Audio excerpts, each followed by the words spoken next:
A service of KIBMradio.com, the Internet's home for an all old-time radio.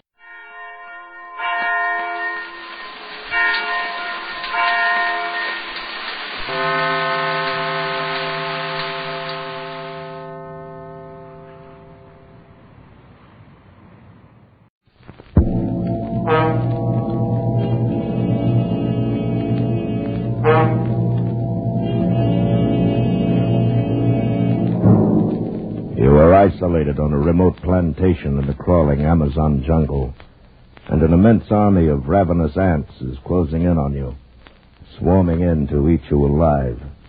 A deadly black army from which there is no escape.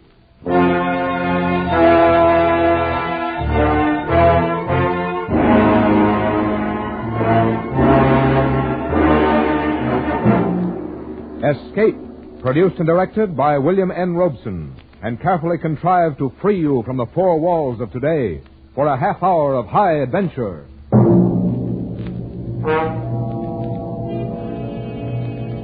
Tonight we escape to the Amazon jungle and to a creeping, crawling terror, as Carl Stevenson told it in his gripping story, Leinengen versus the Ants.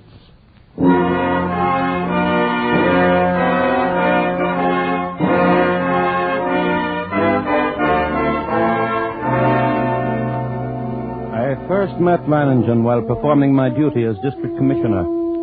As my boat neared his plantation landing, I saw him upon the riverbank, regarding me with mild interest. A great hulk of a man with bristling gray hair, bulky nose, and pale eyes. His entire appearance somehow suggested an aging and shabby eagle. He escorted me to the terrace and had a drink brought. I came quickly to the point of my visit and issued my warning. Leinengen puffed placidly at a huge cigar and listened as I told him, unless they alter their course, and there's no reason why they should, they'll reach your plantation in 2 days at the latest. Uh-huh. Well, it was decent of you paddling all this way just to give me the tip. Tip? Commissioner, even a herd of crocodiles couldn't drive me from this plantation of mine. But these aren't creatures you can fight. They're an elemental force, a gigantic catastrophe. 10 miles long, 2 miles wide. Ants, nothing but ants. And each one as big as your thumb. And each of them a fiend from hell. Unless you clear out at once, there'll be nothing left of you but a skeleton picked as clean as your own plantation will be. I'm not getting out. But you can't fight. Yes, I can. I've got the best weapon there is, Commissioner. Intelligence. But can't I make you understand the hideous... I think it is you who do not understand. In the 3 years I've been here, I've met and defeated more than one catastrophe. Flood, drought, the plague. Events which caused many of my neighbors to flee for their lives. No, Commissioner, all my life I have lived with one creed. The human brain needs only to become fully aware of its powers to conquer even the elements. Leinengen, your obstinacy is endangering not only your own life, but the lives of your workers and their families. You don't know these ants. I tell you, you don't know these ants.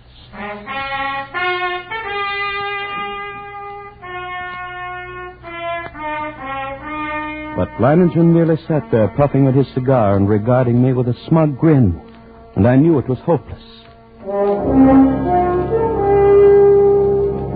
As I boarded my launch and cast off, I realized I'd never met a man like that.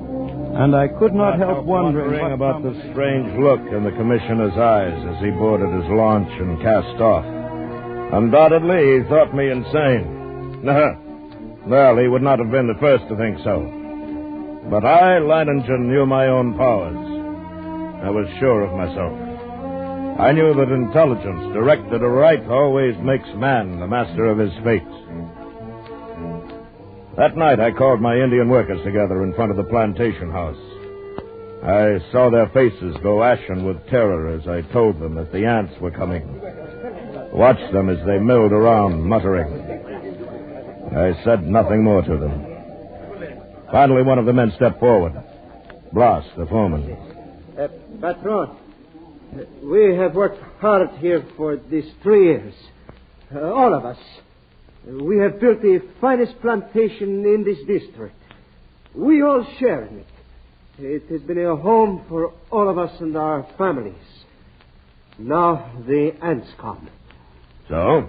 Those ditches we dug last year, the pipe we put in the ground, that was for the ants? Yes, that was for the ants. If we moved our families across the river, the ants could not reach them? Yes, that's right. And you? The ants are mighty. We know what they can do. All of us think that you are mighty. Patron, we will stay with you and fight against the ants. I knew that the men would give me that answer. I counted on it. I thought of the commissioner and wondered what he would say at such unquestioning confidence. Would he still think I was insane? Or had he dismissed me? Out of my mind. One man who calmly evaluated his chances against a deadly menace, coolly decided he could win and was willing to stake his life on it, to risk a horrible death for it. It was terrifying. And yet it was fascinating. The next morning I sent for my assistant. Together we went to the huge map of the district which hung from a wall of my office and checked the last reported position of the ants. Last night they had reached here, about 70 miles above this fork in the river. Traveling southeast? Yes. Directly toward Leinengen. Toward whom, sir? That plantation at the bend in the river belongs to a man named Leinengen. When would you say the ants will reach there? Oh, I don't know. I mentioned about tomorrow noon. Tomorrow noon, still time. Still time? What do you mean, sir? Why, nothing.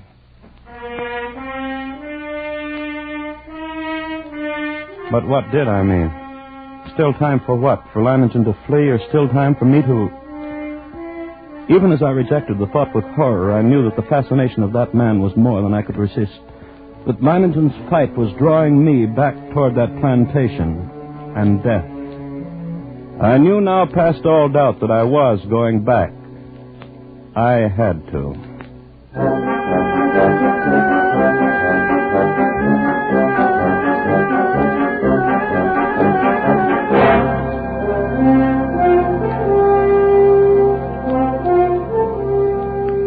It was 10 o'clock in the morning when I rounded the bend and saw Leinengen's plantation before me.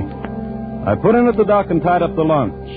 Then I saw him standing on the bank above me, arms folded, stubby cigar in his mouth, and that same smug grin on his face.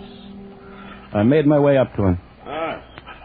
Back with another warning, Commissioner? No. Back to stay a while? Yes. You don't seem surprised. No, I'm not. You expected me? I thought you'd be back. Come along. We'll get some horses. You'll want to ride around the plantation, take a look at the defenses I've rigged up. Yes, I'll want to see the defense. And the ants. We'll be getting a glimpse of them before long, I should think. Yes, the ants.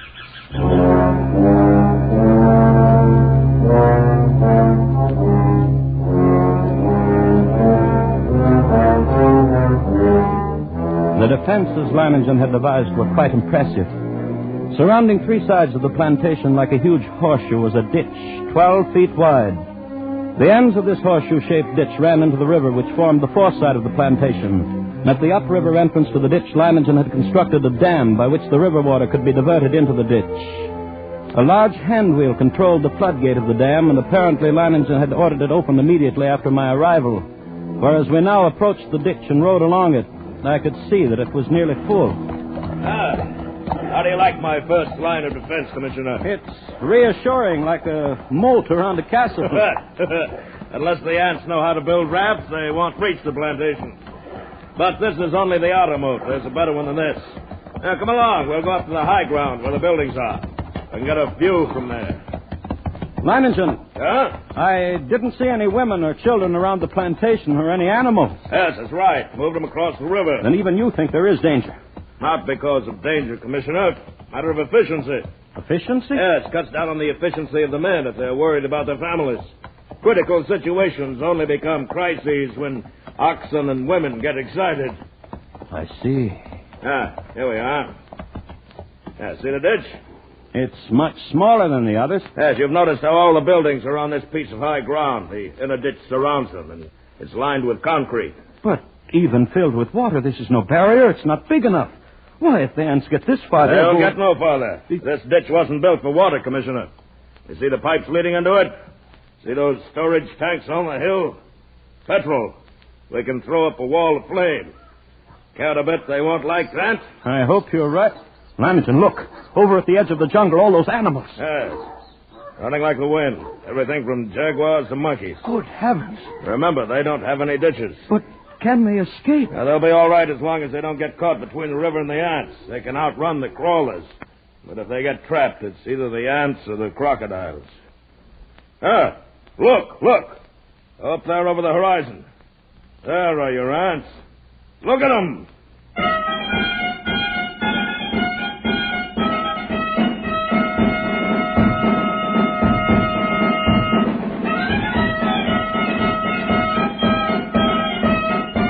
It was a sight I will never forget. Over the range of hills, as far as I could see, crept a darkening hem, ever longer and broader until the shadows spread across the entire slope, then downward, uncannily swift, and all the green herbage on the entire slope was being mowed as by a giant sickle, leaving only the vast moving shadow extending, deepening, and always moving nearer. They're a hideous lot. Leinengen, we can't last against that. Look at them. Why, they will fill your ditches with their corpses and still have enough to destroy every one of us. We've got to run. Well, no, they haven't gotten to us yet, and they never will.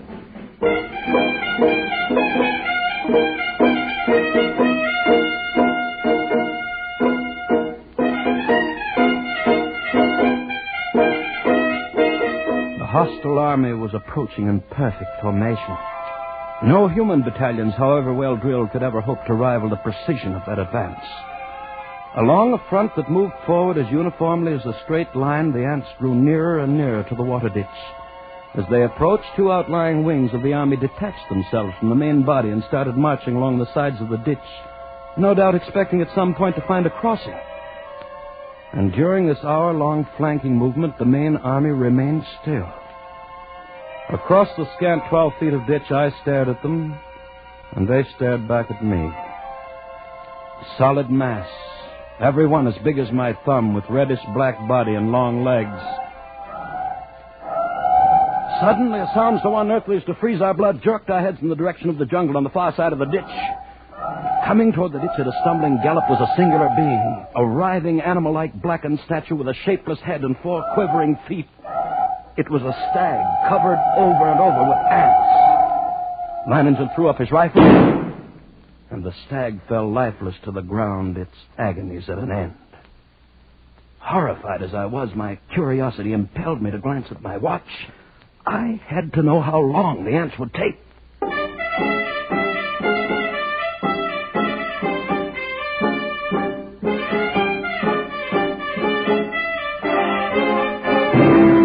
After 6 long minutes, only the white polished bones of the stag remained. Now I could see a change in Leinengen. Gone was the sporting zest of the novel contest. In its place was a cold, violent purpose. He had to beat the ants because he now knew how long it would take them once they got to us.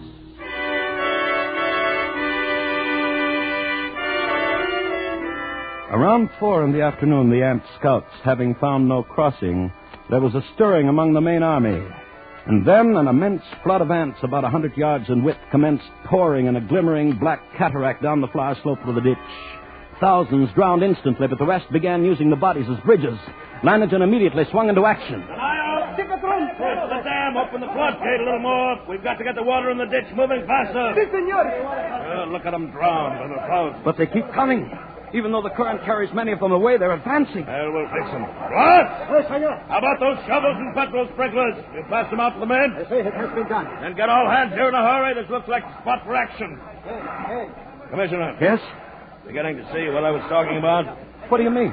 About intelligence being more than a match for anything it tackles. Take the ants. They've got no intelligence. If they had, they'd have attacked along the whole length of the ditch instead of a narrow front like this. They'd have been across by now. Too bad I'm not running their campaign for them. You can joke about it like that with ants halfway across the All right, ditch? men. Busy with the shovels now. Dump some sand and quads on them. See how they like that. You with the petrol sprinklers. Stop puffing. Aha! They don't like it, Commissioner. They don't like it a bit. Look at them. Yes, but look at the ones on the far side of the ditch. Whole clumps of them rolling into the water. The rest are using them for bridges. Yes, smarter than I thought. And they're widening their front, too. Some of them are getting across. Grab a shovel, then, Commissioner. Make them regret it. What's the matter? Get my eyes! Petrol, idiot. Douse your hands in the petrol. Don't stop now, the rest of you. Club them! Club them! We cannot hold it back, senor. We must run. Keep at it. Don't stop now. Aha! Oh, the water's moving faster. And now got the floodgates open. Yes, they can't hold their own against the current now. Look at them, Commissioner. The water's carrying them away. We've beat them. We've won out.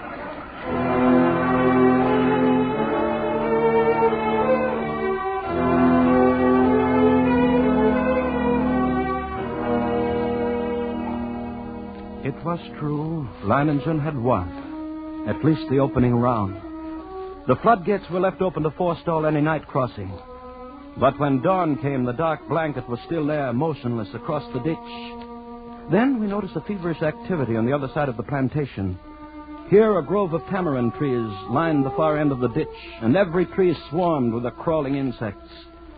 But instead of eating the leaves, they were merely gnawing through the stems so that a thick green shower fell steadily to the ground. Well, it looks as if it's feeding time for our friends, eh? Boss. Senor. Have all the petrol pumps brought here. Get everyone over here except the lookouts on the other side. Then pass out the shovels. Si, senor.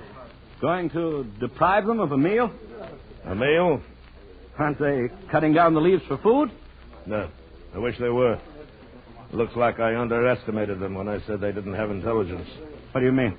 I said if they wanted to get across, they'd have to have rafts. And that's just what they've got. Those leaves are their rafts. Even as he spoke, the leaves went tumbling down the far bank by the thousands. The current drew them away from the bank, and each leaf carried several ants. Don't worry. As long as you can keep spraying them and shoveling dirt on their rafts, they can't land. But there will be too many. It's true. Look, more leaves in the ditch all the time. Why, they'll have a solid carpet to walk across in a minute. Not so fast, Commissioner. I've still got a trick up my sleeve for them. The water! The ditch is drying up. Yes, of course it's drying up. That's the plan. Those are the orders I sent to the dam. Are you mad? As soon as it's empty, what's to prevent the... Look, the water's way down. It's almost dry. They'll be able to come across the bottom. They'll not make it. The man at the dam will have opened the gates by now. To flood the ants? Right. But what a chance to take. If anything should happen... Here it comes. Here comes the water. Yes, we'll give the crawlers a ditch to ride in. Right out to the river. There. Look at them go.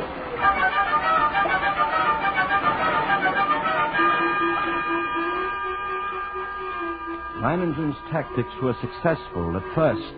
The violent flow of water at the original depth raced through the ditch, overwhelming leaves and ants and sweeping them along.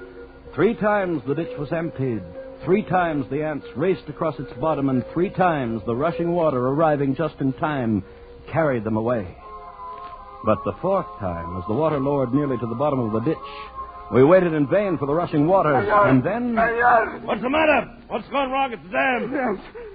Just as the man at the dam lowered the water almost to the bottom, the ants attacked. Before he could open the floodgates, he was almost surrounded. He ran.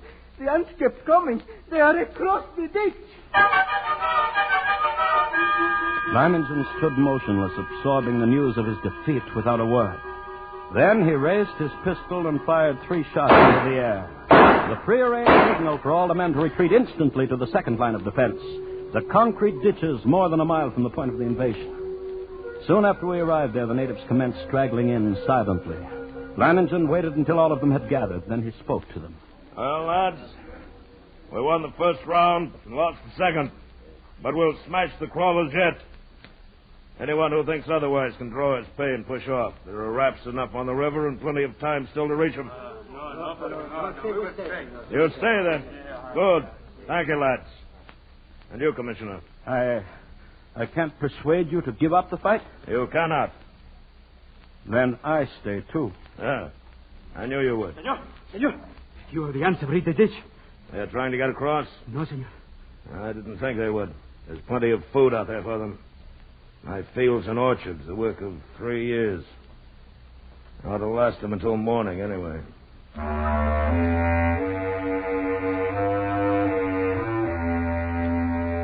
Yes, we were safe for that night. But the next morning, the black swarm was solid around us, and their shock troops were hard at work. They were dropping shreds of bark and twigs and leaves into the petrol-filled ditches, forming a floating bridge across the surface of the liquid. Leinengen stood silently watching this operation, and I could see a grudging admiration in his face. Then, after several hours, the attack came.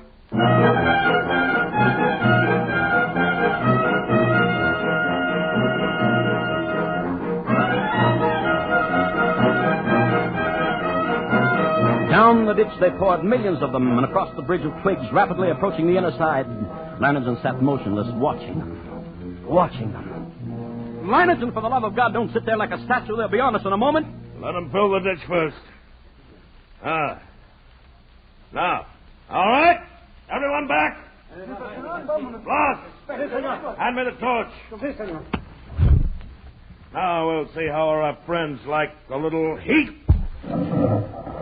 Flames from the ditch shot into the air, devouring ants by the millions.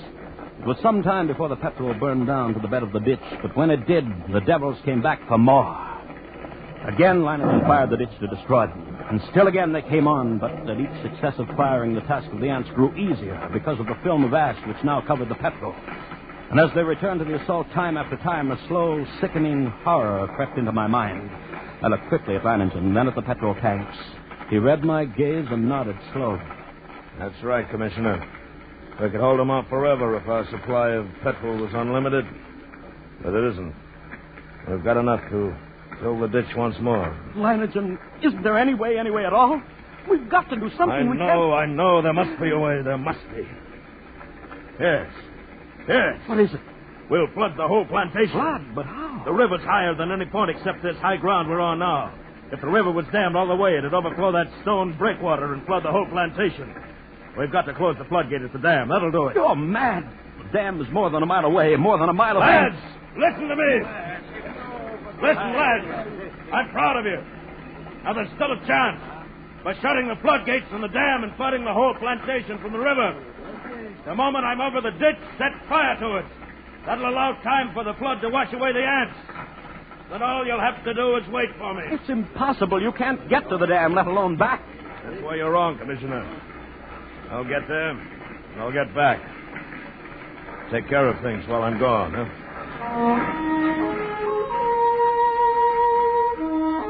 I watched him as he calmly pulled on high leather boots, drew gauntlets over his hand and stuffed the spaces between breeches and boots, gauntlets and arms, with petrol-soaked rags. He shielded his eyes with close-fitting mosquito goggles and plugged his nostrils and ears with cotton. Then the natives drenched his clothes with petrol. Blas, who acted as doctor to the men, smeared a salve over him, and finally Leinengen was ready. And as he stood calmly surveying... Ready for the run, I realized that this is as it should be. I, Leinengen, would meet the ants and defeat them, or be defeated by them. Leinengen versus the ants. Yes, it was right that it should be like this. But now there was no more time for thought. Only action. I took a deep breath and then bounded across the ditch and among the ants. I ran in long, equal strides with one thought, one sensation in my being. I must get through. I dodged the trees and shrubs. Except for the split seconds my soles touched the ground, the ants would have no opportunity to alight on me. I ran on. I was halfway to the dam before I felt ants under my clothes and a few on my face. I struck on them mechanically, scarcely conscious of their bites. And the dam drew toward me slowly.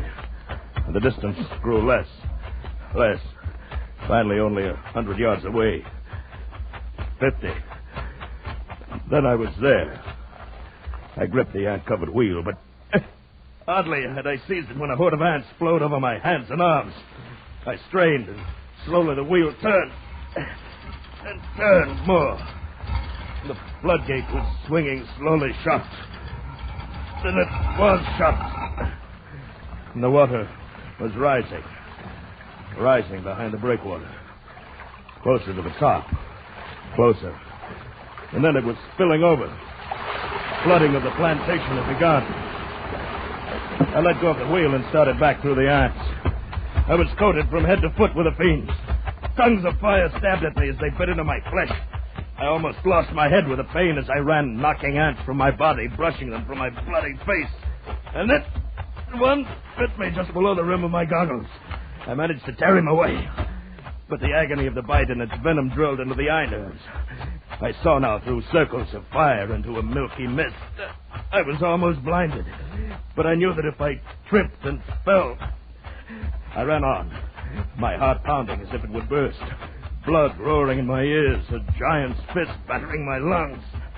And then I could see dimly that wall of flame at the ditch, but it was too far away. I could not last half that distance. I stumbled and fell. Felt myself being swarmed over, devoured. Tried to rise. A great weight. And then suddenly the vision of the half-devoured stag in my brain. 6 minutes, then nothing but bones. I couldn't let that happen to me. I couldn't die like that. To my feet. Drag myself forward. Draw the flame. The ditch. The ring of flame. Closer now. Only a little closer. It seemed we had waited for hours when all at once through the blazing ring around us an apparition hurtled and fell full length on the ground. It was Leinengen, alive with ants, unconscious, with glazing eyes and lacerated face. We rushed to him, stripped off his clothes, and tore at the ants that covered him. His body seemed almost one open wound. In one place I could see a white bone.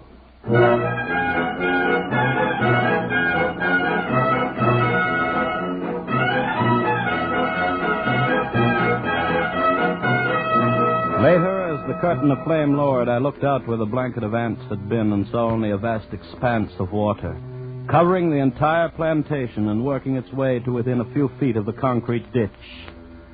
The ants were gone, drowned, and Leinengen had won.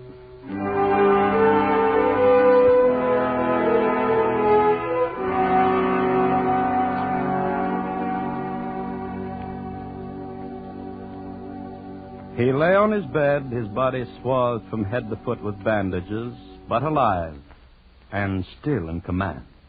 Everything in order? Everything's in order.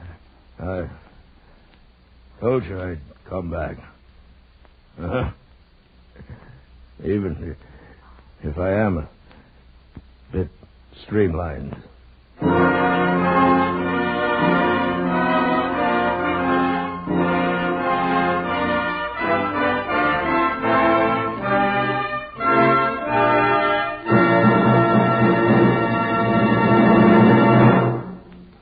Escape is produced and directed by William N. Robeson, and tonight brought you Leinengen versus the Ants by Carl Stevenson, adapted for radio by Robert Reif, with William Conrad as Leinengen and Lou Merrill as the commissioner.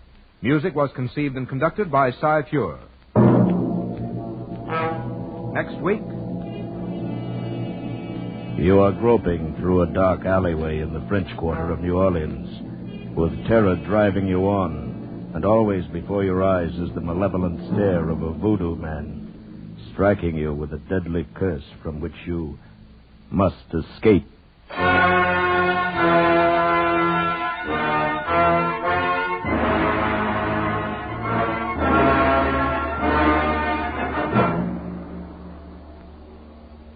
Next week, we escape with William Irish's eerie story of a voodoo-haunted band leader, Papa Benjamin. Good night, then, until this same time next week, when we again offer you Escape.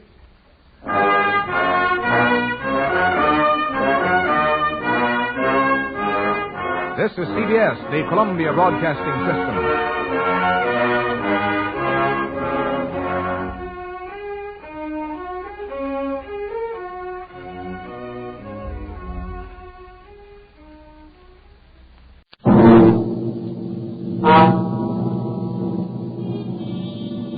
Escape.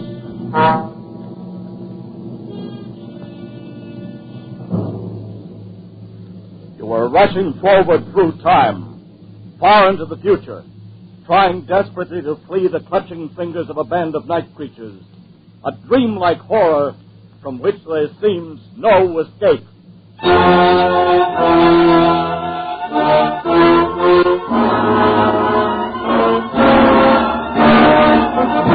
Escape, designed to free you from the four walls of today for a half hour of high adventure.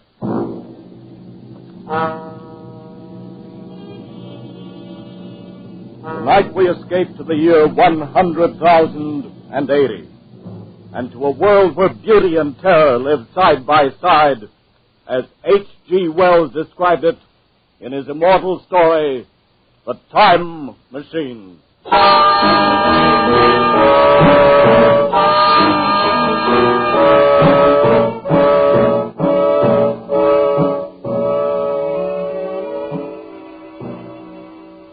You must be mad, Dudley. A time machine. Yes, my friend. A time machine. This thing? This very thing. Well, this contraption, this whatever it is, made of quartz and brass and ivory, with its levers and dials and its seat in the middle. This is the result of 3 years' hard work? I promise you, Fowler, that on this machine, a man can go wherever he likes in time. By working these levers, a man can choose his century, his year, his very day. Oh, that's impossible. It's out of the question. In one of the journeys I've already taken on this little contraption. Well, I'm afraid you're having a bad dream. You mean I've developed into a liar? Very well, you shall have proof, my friend. Oh. Just climb on, Fowler. Sit in the seat with me. I'll take you for a little spin. You mean right now? Right now. Well, just in case it should work, aren't there any preparations we should make? No, Fallon. You won't need any luggage on this trip, not even a toothbrush. You'll be back in less than a minute. All right. I'm on. Now what? Hold tight, because it sways a good deal. I hate to lose you. Well, I can't be frightened, Dudley. Then you're braver than I am. Tell me, what time is it? It's just 12 noon. Before we start, I want to adjust this control a bit. Is everything shipshape? Oh, yes. Tell me, did you notice anything just then? Only a noise, a humming noise, nothing else. And what time is it? You just asked me, old man. That's funny. What? My watch says 11 o'clock. I could have sworn it was noon a moment ago. Must be something wrong with it. There's nothing wrong with the watch. It's only that I touched the lever to test it. And we've gone forward a full day. 23 hours at any rate. Dudley. Have you finished scoffing, Fowler? Yes, I believe I have. Then hold tight. This will be the real article. I'm ready, Dudley. Good man. Well, say goodbye, Fowler. Say goodbye to 1948. We went off with a shattering jar, with machines swaying under us. The walls of Dr. Dudley's laboratory suddenly fell away, and night was speeding after day like the flapping of a black wing. I saw the sun hopping across the sky, leaping swiftly across it every second, and every second marking a day. I saw the moon spinning through her quarters like a ball, from new to full, all in the twinkling of an eye. Trees grew and blossomed like puffs of smoke and then passed away, and all the while we were going faster. And now our pace was a year a second. So that second by second the white snow flashed across the world and was followed by the bright, brief spring. And still we went on into the future. How do you feel, Fowler? Sort of weak and very dizzy. Don't let go. Don't fall off. Where are we? How far have we come? We're in 100,000 and 50 and 60 and 70. That's enough. Stop it, Dudley. I can't stand anymore. Stop it.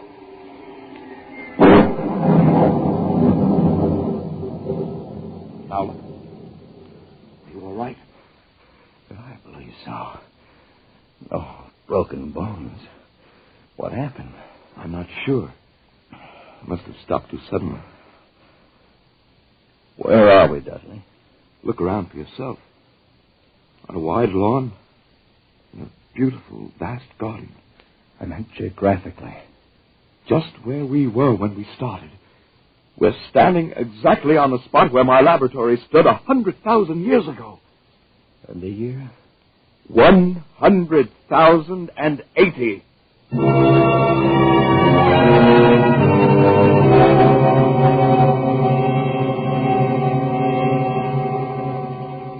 Seemed absolutely incredible.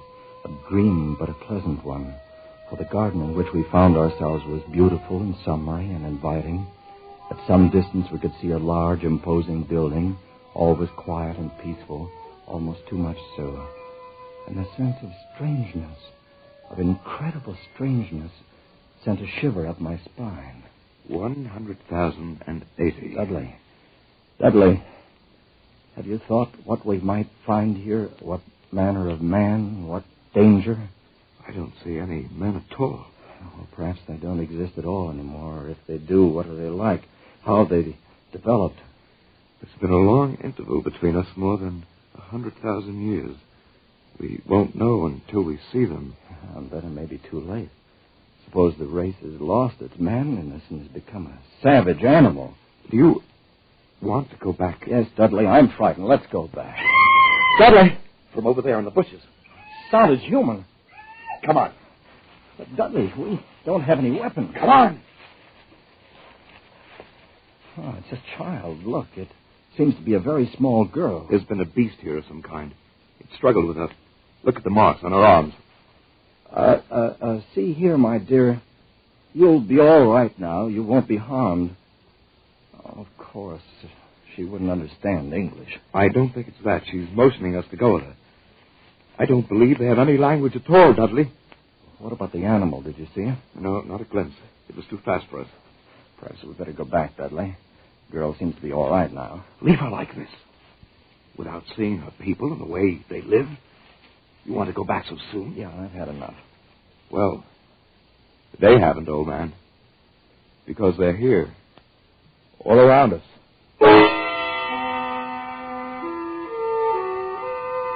They had crept up on soundless feet to surround us, the little people of this era. And the girl we'd saved was not a child, but a full-grown woman. For they all stood 4 feet high, dressed in simple tunics, beautiful creatures, but terribly frail, with a plump, soft kind of frailty. Their mouths were small, and their little chins ran to a point, and they made no sound. They were like eerie figures in a dream, and all we could hear was the heavy rustling of their clothes as they surged happily around us, their faces wreathed in smiles. Why, they're not savage at all. They're very loving and gentle little people. Yes, but there's something terribly wrong with them. How do you mean? They seem to have the minds of 5-year-olds. This one over here isn't trying to talk to me with gestures. Look at him. He seems to be asking me if I've come from the sun or a thunderstorm. How'd you expect them to be? Far ahead of us, of course. Incredibly ahead of us in knowledge and in science. And look at them. Children. Oh, they seem happy in this huge garden of theirs. That's something. I've changed my mind, Dudley. Maybe we shall enjoy spending a few days with our little friends. The little people led us home into their valley. They lived in colossal buildings, sleeping all together in one huge hall, eating in another, playing and frolicking together in the sunshine, and Dudley and I lived with them for days in utter contentment. One afternoon, we walked together along the banks of the great river. There's no apparent difference among the sexes. They all wear the same clothes, have the same soft, hairless skin, same feminine roundness of limbs. Yeah. I wonder if it's because they're vegetarians. They're vegetarians because they have to be. You haven't run across any horses or dogs or cattle of any kind, have you? No, now that you mention it. With good reason. They're all extinct by now. Just as the dinosaur is with us. Dudley, there's something very strange here. Something hidden away and silent. You may be right. Anyway, I've taken the precaution of removing the controls from the machine. I don't much fancy the idea of someone riding away with it into another century and leaving us here for the rest of our lives. Dudley, do you recognize this bit of ground? Why, yes, this is where we landed. I thought so. I wasn't sure. Why do you ask? Can't you see? Look around. It's empty. What's happened to the machine? They've taken it away. They stole it. Where, Dudley? Where? Look. See the tracks where they've dragged it? Over here. Come along. Right here. By this monument, the end of the trail. Those are brass doors in the base, and they're locked. The machine, it must be in there inside. We must get it straight down the door. How? How can we? Here, we use the levers.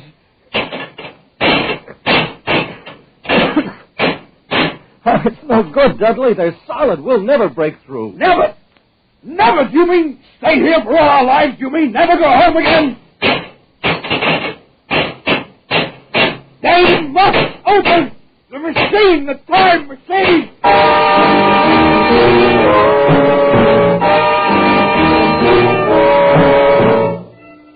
The time machine was gone.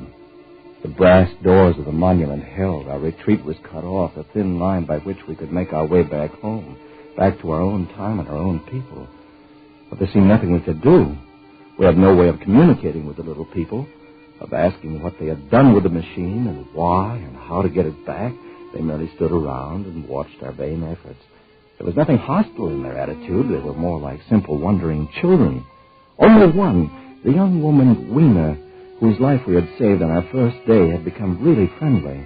She went with us wherever we walked and brought us presents of garlands of flowers, slept near us at night in the hall, and we in turn had taught her a few words of English. Now, we redoubled our efforts, like men racing against a clock, so that we might speak to her and discover the secret of our immense loss. No, not these, Dudley. No. How can you be so sure that your people didn't steal the machine? Aren't there any thieves among them? Are they all perfect? That's a lot, Dudley. We'll waken them. Besides, she doesn't understand. But the thief must be sleeping somewhere in this hall. Weena, they take machine. No, Dudley. No. Who then? Who?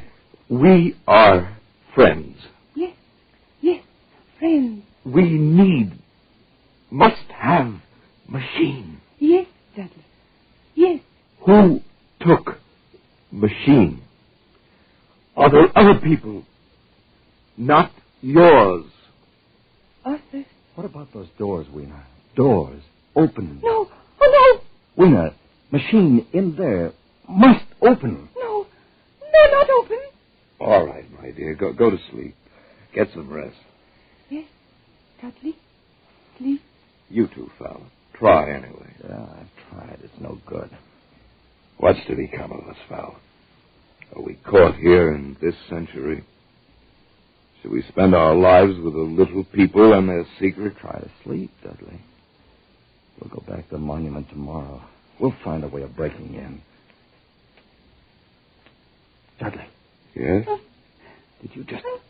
There it is again. What? Something on my face. Cold and frozen with the touch. On my face and in my hair, cold as death. Dudley! You're right, my boy. There's something in here with us.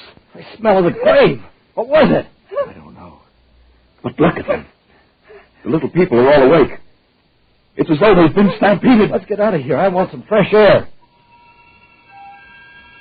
We went quickly through the hall, outside, away from the frantic rustling of the little people and into silence.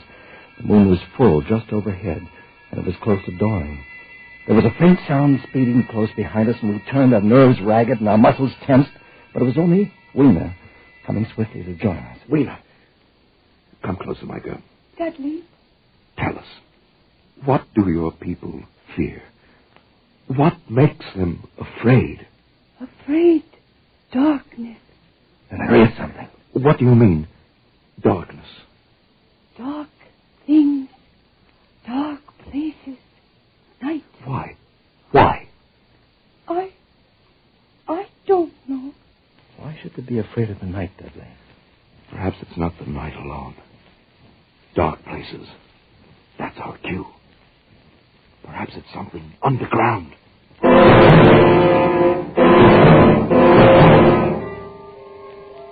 By now it was light, another day. We had wandered into a lovely wooded place, about a mile from the community. Suddenly, Weena screamed. We stopped short. A pair of glaring eyes was fixed upon us. As we stood there petrified, the thing, a little ape-like figure, rushed across our path and disappeared in a clearing about 30 yards away. What was it? I couldn't see it too well. It seemed to be dull white, with white hair on its head and down its back. Looked like a small ape. That's because it was running on all fours, or with its arms held very low. Weena, what's the matter? Morlocks. They are Morlocks. Who are the Morlocks? What are they? Weena, tell me. No, Billy. Let's go over there and see where it disappeared.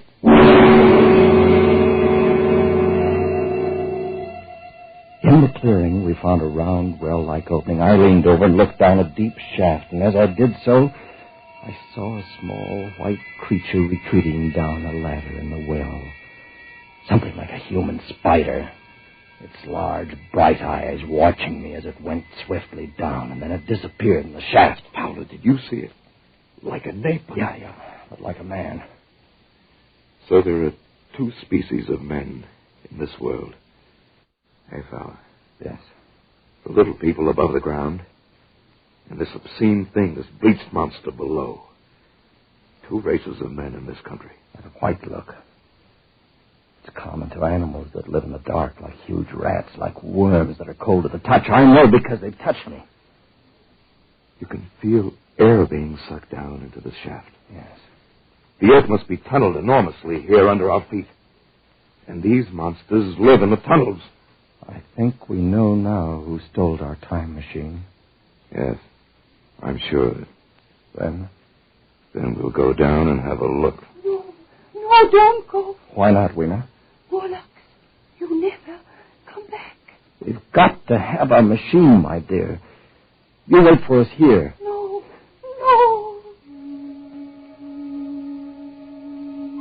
But we went down, our heels ringing on the small metallic bars that were meant for creatures so much smaller than we. Down we climbed, down, ever in darkness. Down, it seemed, into the center of the earth, the core of the world. How much longer?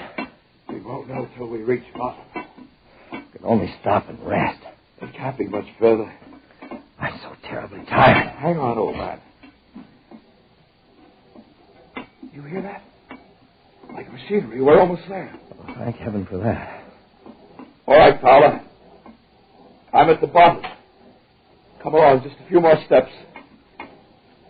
Give me your hand, Paula. Good. We're here. In the land of the Morlocks. You have a match? Yeah. Here.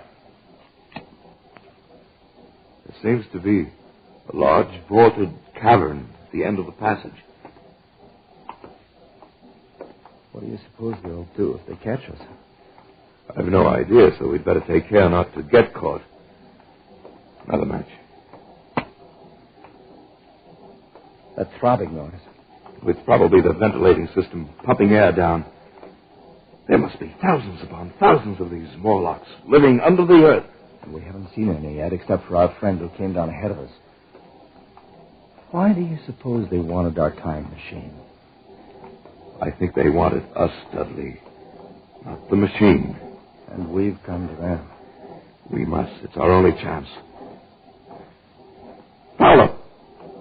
If that noise does come from air pumps, why is it so stuffy here? So oppressive? Dudley, that smell. Blood. Light another match. Dudley, look! Straight ahead on the white metal table. It's set for a meal. Yes, with a big chunk of bloody meat. And we know that cattle are extinct. What do they feed on, these Morlocks? Don't you know? I guess I do. Another match. All right, Dudley? I haven't got any more. We've used our last match. All right, we'll have to go back there then. We know the secret now anyway. The Morlocks living here underground are the masters of this age. And our friends up above, fatted cattle, fed by the Morlocks, clothed and supplied and housed until the day when they're cut out from the herd and brought underground as food. This is the future you're looking at. This is what we men of the 20th century shall come to. Dudley, what is it? I felt hands, cold hands. Take one of these levers. Use it as a weapon. Lash out. Against the wall! Fowler, here beside me! Dudley, what do we do? Do! Fight them! Can't you tell evil man like this? Dudley, they're all around us! This way, Fowler! This way! Back this way! We went back in that evil darkness, fighting every step as we went, back to those projecting bars, kicking and clawing ourselves loose from their pallid, grasping hands and climbing up again toward daylight and freedom, away from their stench and the eagerness of their icy hands. And they didn't follow, for daylight was their enemy and their great fear. And we lived among the lush gardens of the gentle little people like prisoners, like men without reprieve, like men who are dead, while they still walk the earth. For the time machine was locked away behind great brass doors, and we knew we could never force them open. Then, one day, Weena told us of an old building, an ancient, staggering structure that had survived through many ages and was filled with many curious objects. A museum. That's what it must be, a museum, Fowler. Perhaps from some earlier time. Oh, I'm in no mood to go looking at a museum. But don't you see? Specimens are hermetically sealed in museums. Perhaps there are things, weapons, machinery, something we could use. Oh, sure. If we could find some dynamite or gunpowder or something. We could blast those doors. We could get in. Where is this place, Weena? This old building that no one ever goes near. I take you, Fowler. It's not far. A chance, old man. A slim chance, but a chance nonetheless.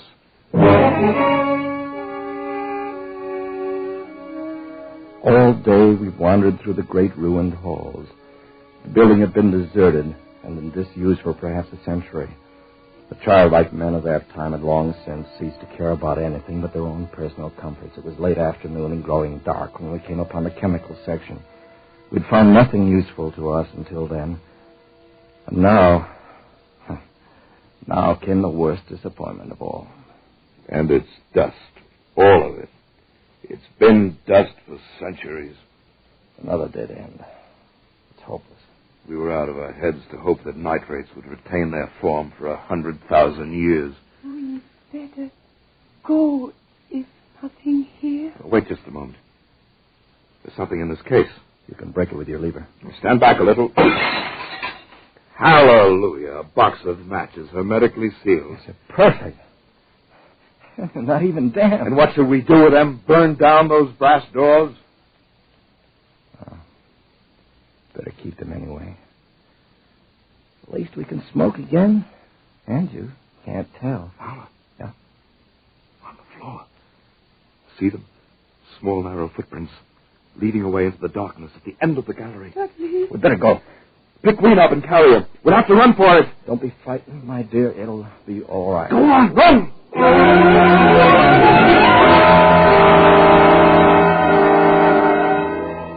We came out of the gloom of that place into the deeper gloom of dust. Suddenly we saw we were trapped. All around us were the Morlocks. They were the 1,000, surrounding us and coming closer, a long, even line of deathly white, their eyes blinking in the half-light, and their tiny mouths alive with appetite. The matches, Dudley. Light a fire. Here, the forest is dry. Good. We'll have an inferno here in a minute. And our little friends don't like light or heat. The fire leaped high to the heavens, and the countryside was ablaze. The Morlocks turned in fear, blinded by the glare. Some of them burned into the middle of the raging flames, and the rest faded away like a fog. Dudley had left a narrow passageway for our retreat, and we fled down a long corridor of leaping flames and blistering heat. We fled to safety.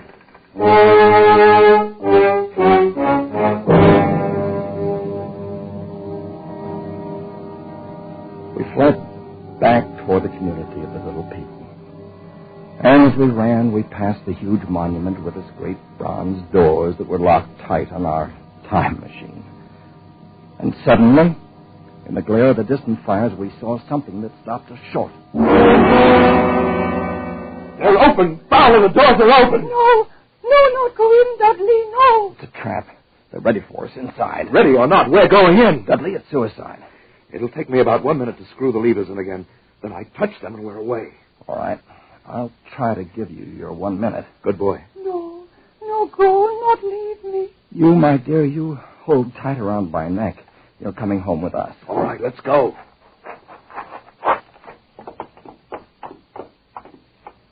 We're in. Look! The machine. They haven't found it. I don't see them. Yet. Come on, quickly. Give me that other lever. The doors, Dudley, they're closed. Get in the seat. I'll be ready in a minute. I waited for the hum that would signal our departure, and there in the darkness, the Morlocks were finally upon us. Cold, persistent fingers swarmed over my body, tugging at me, sucking me away from the machine, but I held tight to Weena as a man holds fast to life and tried to kick them away with my feet. Hurry, Dudley! Hurry! I can't seem to get these levers. Quick, or we're done! Just another turn, and it's...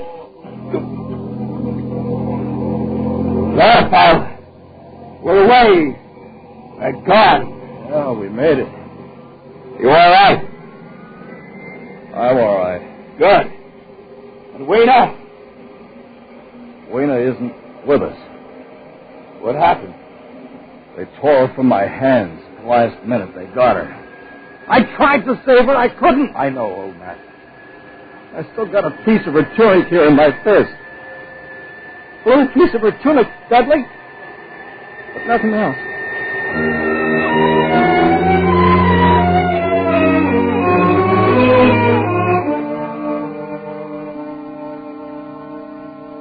And so we came home again.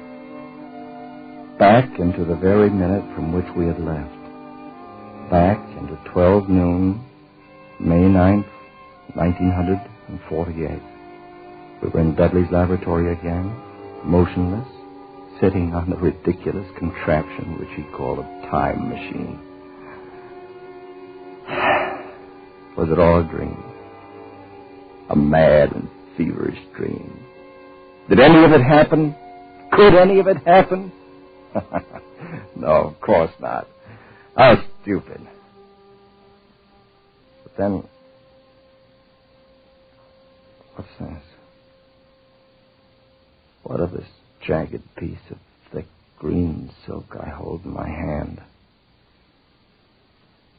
What does that mean?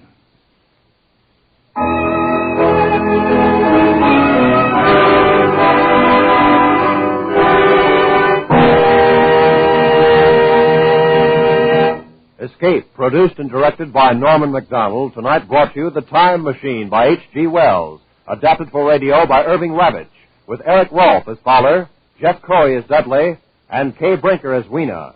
The musical score was conducted by Wilbur Hatch. Next week, you are wandering in a vast white solitude, torn by the icy blast of Arctic winds, your strength ebbing and frozen death creeping up on you, and behind you a man with a gun from whom there is no escape.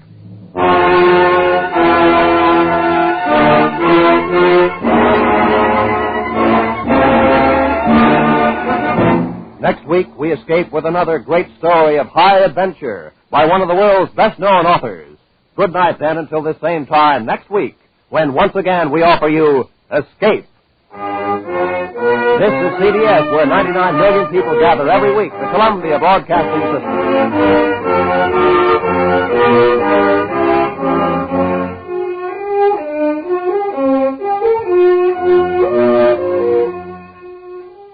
Fed up with the everyday grind? Tired out from the summer heat? Want to get away from it all? We offer you Escape.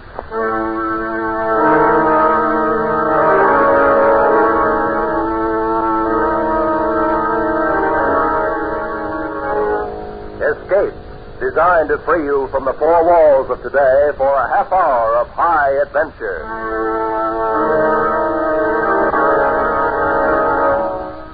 You are trapped in a remote valley in the Andes, walled in by sheer rock precipices, and surrounding you, closing in on you, is a band of blind men who want your eyes.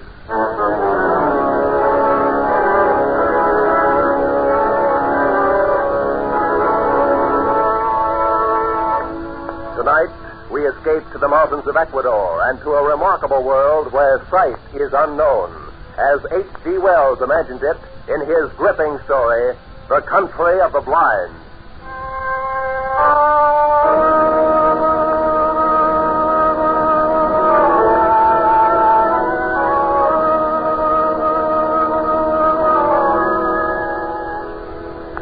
My name is Ibarra. I'm a mining engineer in Quito, Ecuador, high in the towering Andes. Up until a year ago, my chief sport was mountain climbing. My last climb was an attempt to scale the remote and forbidding peak of Paris Cotopaxi, a 20,000-foot crag unconquered by man.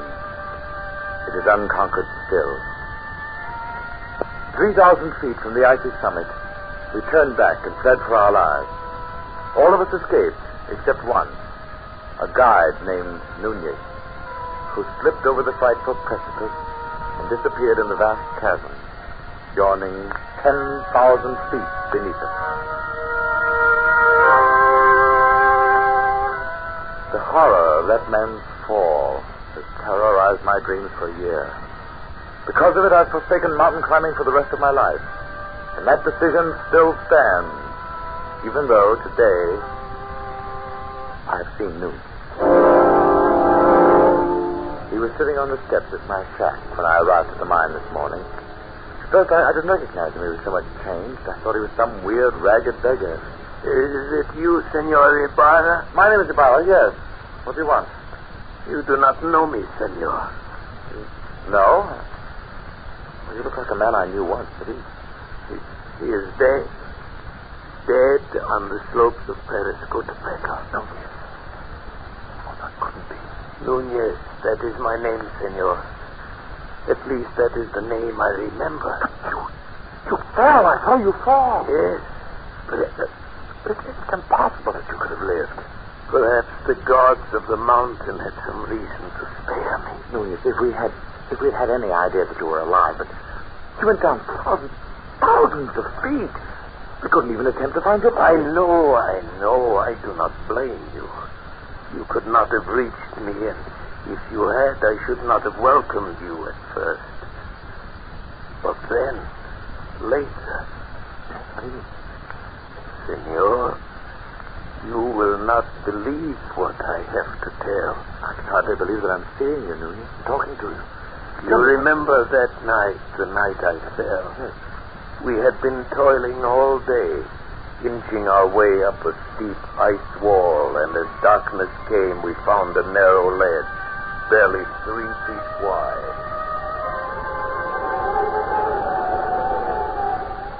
It's not very wide, but we can get our shelter wall up. Cut off some of this wind. Well, that will be welcome. Yes, but first we'll rest a moment. Oh, look at that icy devil up there, glistening in the moonlight. Yes. There's another 3,000 feet of sheer ice wall. We'll have to cut our own holes from now on. Won't even be ledges like this for resting places. Oh, I can see why no one's ever made it. Do you think we should go on? I don't know. Nunez, what do you think? It is not my place to say, Senor. I was hired to go to the top. I agreed. But what do you really think? If I believed in the gods of the mountain as the Indians do, I should be frightened now. Why? Because we have invaded the Forbidden Circle. This part of the Andes is unmapped and almost unknown, Senor. It is an easy thing to believe strange things in this white loneliness. Some of the legends are fascinating. I've heard of one, something about a hidden valley called the Country of the Blind. Yes. See? It is supposed to be somewhere down there, below us. A fertile valley which was settled many centuries ago and then cut off by the great landslide of Arauca. Yes, but why the Country of the Blind? Even before it was cut off, the people developed a strange illness. All of them slowly went blind, and after that their children were born blind. The legend is that the valley was the home of the mountain gods. It was too beautiful for human eyes. God. But then, of course, it's all nonsense. Yes, of course. It would be pleasant to find it, though. You know the old proverb, in the country of the blind, the one-eyed man is king. I doubt if we should ever find it. I even doubt if it exists. Of course not. I was only joking. Yes. Now, if you're rested, we'll make the shelter wall. Right, I'll give you a hand in a moment.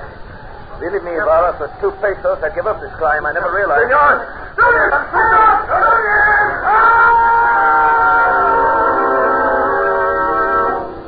I fell perhaps 1,000 feet, and then I felt the heavy stinging impact of snow. I'd fallen onto an almost perpendicular slope, and once again I was sliding down, tumbling over and over. But now under me, around me, over me, an immense avalanche of snow was rumbling, sliding with me. Suddenly I realized that my own motion had almost stopped, and it was the snow that was moving. I was riding the avalanche. And at almost the same moment I went over the second precipice. It was higher than the first, much higher, perhaps 4,000 feet. I fell with the snow for what seemed minutes every second, expecting the terrible final impact. But the impact never came. Miracle of miracles, that sheer wall blended almost imperceptibly into another steep slope, and again I was sliding. And gradually, as the arc of the slope curved away, I felt myself slow down. I was whirled along on top of the avalanche, and then, as it subsided out onto the gentler snow upon a gentler slope. And finally, I rolled to a stop and lay still.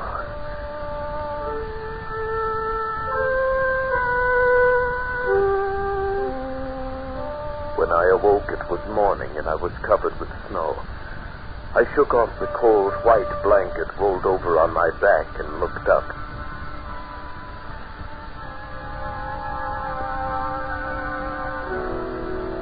My heart almost stopped as I saw from where I'd fallen. The mountain towered 8,000-10,000 feet above me. Carefully, I felt myself. My clothes were torn. I was bruised and bleeding. I ached in every muscle, but I had not a single broken bone. I lay there and offered up a prayer to the gods of the mountain.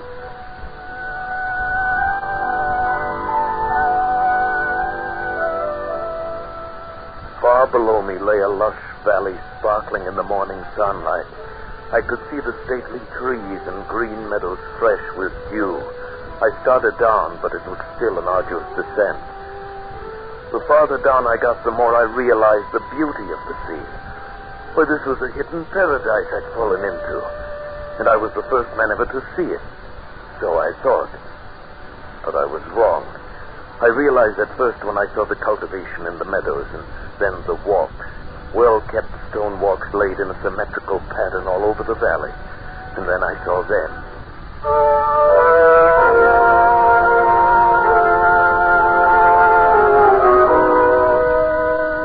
There were men and women lying under the trees, resting. Nearby, a collection of windowless huts marked a village, and the plastering of the houses was done in a wild variety of colors. I thought to myself, the plasterer who did that must have been blind as a bat. Then I saw the 2 men who were quite close to me. They were standing on a bridge over the little stream. They were dressed in odd, loose clothing, and there was a strange look about their faces. They failed to notice me as I approached until I shouted, and suddenly they looked up attentively in my direction. I waved wildly at them, but they took no notice. Why, the fools must be blind. Blind? Could it be I'd fallen into the legendary country of the blind? In the country of the blind, a one-eyed man is king. Hello there. It is a man. A spirit come down from the rock. Oh, I'm a man, all right, just like you, but I've had a miraculous escape, and now I find myself here in your valley. Valley? Valley? Come hither. Let me feel of you. Certainly, here, my arm, my face. You see, I'm indeed a man like yourself. My lips move with speed. You feel... Oh, careful there. Gently on the eyes. Eyes? That is strange. Feel this, Correa. Yes, I feel. Careful. You feel the eyelids flutter? He is very perfectly formed. Some strange furrows there. I feel it. No, your eyes are shrunken in, but mine are whole. I can see. See? Pedro is a strange wild one. Where does he come from? Down out of the rock? No, from over the mountains, out of the country beyond there, where men can see. From Bogota, where there are 100,000 people and the city stretches out of sight. Sight? What strange words he uses. without me. I feel the coarseness of his hair, like a llama. And you have come into the world. Into? Why, no, out of the world. The big world beyond the mountains. The world that stretches 12 days' journey to the sea. Our fathers have told us men may be made by forces of nature. It is the warmth of things, and moisture, and rottenness. Let us lead him to the elders. You don't have to lead me. I can see. See? Yes, of course. I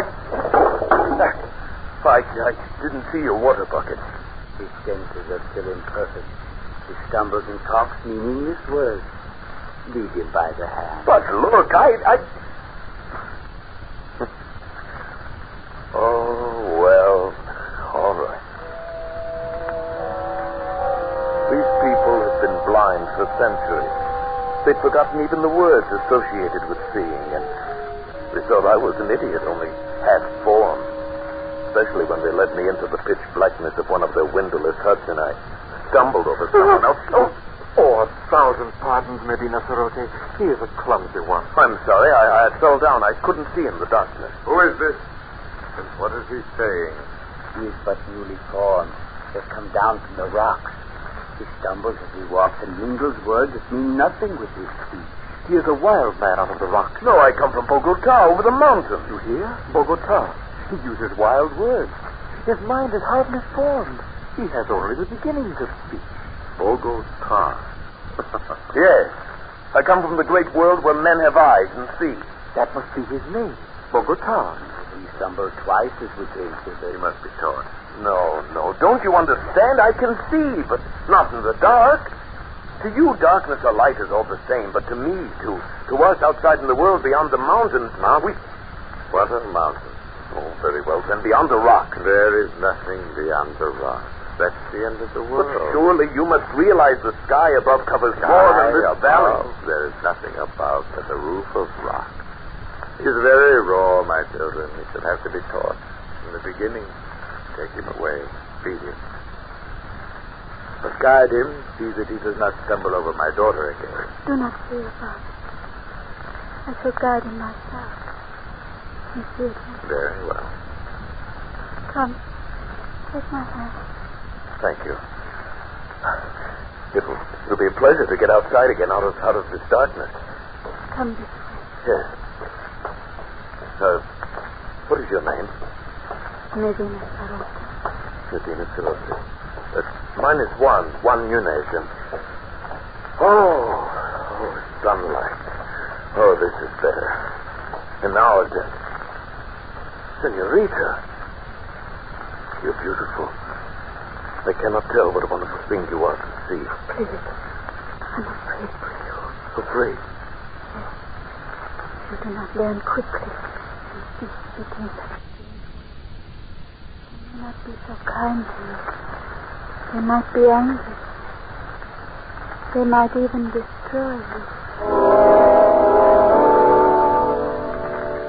This thought had not occurred to me before. And suddenly I had a twinge of fear. Still the proverb kept running through my mind. In the country of the blind, a one-eyed man is king. But try as I would, I could not make them understand my wonderful gift of sight. They simply could not comprehend it. Worse, they were not impressed. They thought me stupid and untaught, almost an idiot. Day by day, I learned their peaceful ways, but they could not learn mine. It was getting on my nerves, and theirs too, perhaps. Bogota, come hither. Bogota, you move not. No, and I won't, you old beetle. I'll show you. I'll leave the path. Bogota, trample not on the grass. It's not allowed. How did you know I stepped on the grass? I heard, of course. Heard, but I didn't make a sound. Why do you not come when I call you? Can you not hear the path as you walk? I can see it. There is no such word as speech. Speech is folly. Follow the sound of my feet. Oh, my time will come. You will learn. There is much to learn in the world. Has no one ever told you in the country of the blind, the one-eyed man is king? Blind? What is blind? Oh, never mind. Go on. Bogota, I must warn you. Just be quiet and learn. And stop this nonsense about seeing. Nonsense, is it? I'll show you. I've taken enough of your insults. Unformed mind, got no sense. I'll be king here. I can see, and I'll be king. Bogota, stop it. No, I'm through with your orders. I'll show you what an advantage I can be. I can hit you, hurt you. If you can't see me to strike back. Bogota, put down that spade. You devil, your ears are sharp, aren't they? But it won't do you any good now. I'll show you. I'll strike. No, I can't do it. I cannot hit a blind man. Bogota, pick up that spade. Do not leave it lying on the walk. Someone might stumble. Take it up yourself. Do as I say. Take your hands off me. Take them off. Bogota! Bogota! Stop! I finally lost my temper and shoved him over and ran. The next half hour was a nightmare. Before I reached the fields, they were following me, 20 or more of them, armed with sticks and spades, fanning out across the meadows, following my trail like bloodhounds. At first, I wanted to laugh, but on they came, swift, inexorable, and the laugh froze in my throat. They didn't need eyes. They could smell me, feel my trail. On they came, closer and closer, encircling me, closing in. Bogota! Bogota, there must be no violence. You must come peacefully. By heaven, I'll hit you if you come any closer. I swear I will. Bogota. You don't understand. You are blind. I can see. I can see. Grab him. I'll hurt you. I swear I will. Leave me alone. I hit his arm, turned, and ran over the wall outside the valley back to the rocks to the precipitous cliff I'd come down. But when I reached that sheer rock wall, I knew there was no place to go. For 2 days and nights, I stayed outside the valley, hungry and cold. And then I realized the hopelessness of my position. I was trapped. I must spend the rest of my life here. There was no way out. So I went back. I confess I was mad. I admit I was only newly formed. That is better. And do you still think you can see? No, that was folly. The word means nothing. Less than nothing. And what means overhead? Rock is the overhead. There is a roof above the world, a roof of rock, and very smooth. Very well. Now, before you ask me any more, please, give me food or I shall die. Very well. Give him food. And after that, give him the most menial tasks in the village. Guard him well, and perhaps he shall learn you. Thank you. Thank you.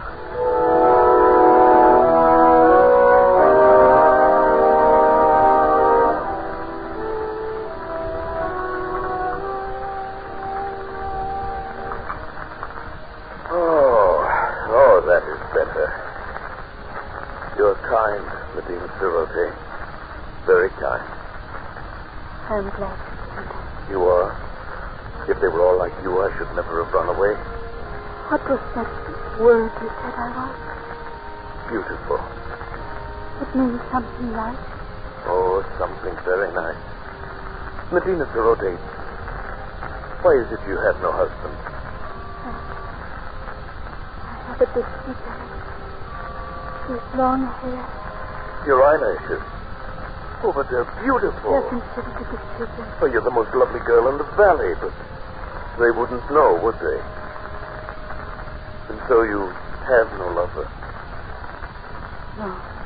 Medina Cerote, what do you think of me? Do you think of me as an idiot like all the rest? No. You have much to learn, but you will learn it, I'm sure. You are kind and gentle. Your voice is soft. You speak the words that are soft and warm. No one has ever spoken such words to me. Then I shall speak them often, Medina Cerote. You are the only one in this valley, in this world, that I care for.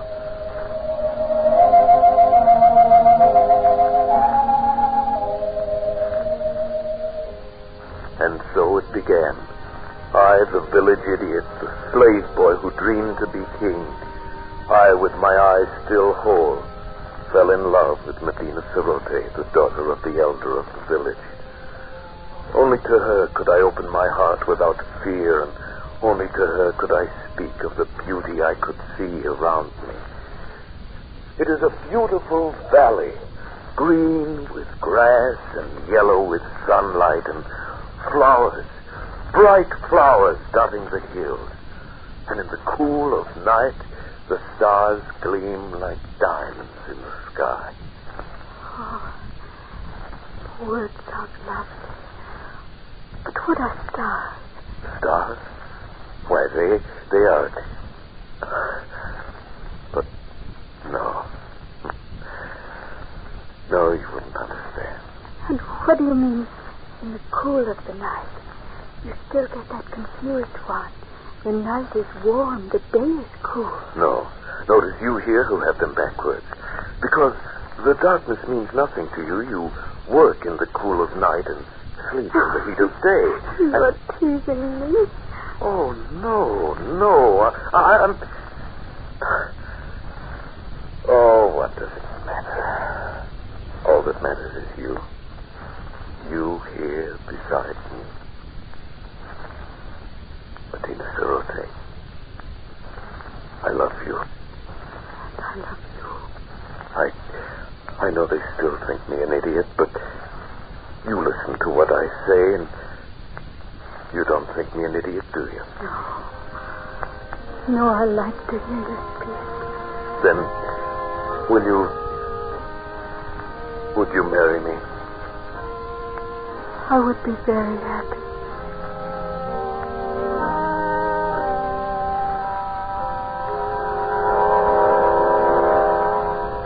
No, I will not have it. But, Father... He's an idiot. He has delusions. He cannot do anything right. But he's getting better. He's better than he was. He's strong and kind. Stronger and kinder than anyone in the world. And he loves me. And I love him. No, I will not have it. Great sire, if you please. Yes? What is it, good doctor? I have examined Bogota, and the case is clear to me. I think very probably he might be cured. And how might that be done? His brain is affected by something. I believe I know what it is. Those queer things he calls eyes. Where we have but an agreeable depression, he has great lumps. Consequently, his brain is in a constant state of irritation. But what can be done to cure him? Oh, it's a very simple surgical operation. Remove the cause of the irritation. We will merely cut out his eyes.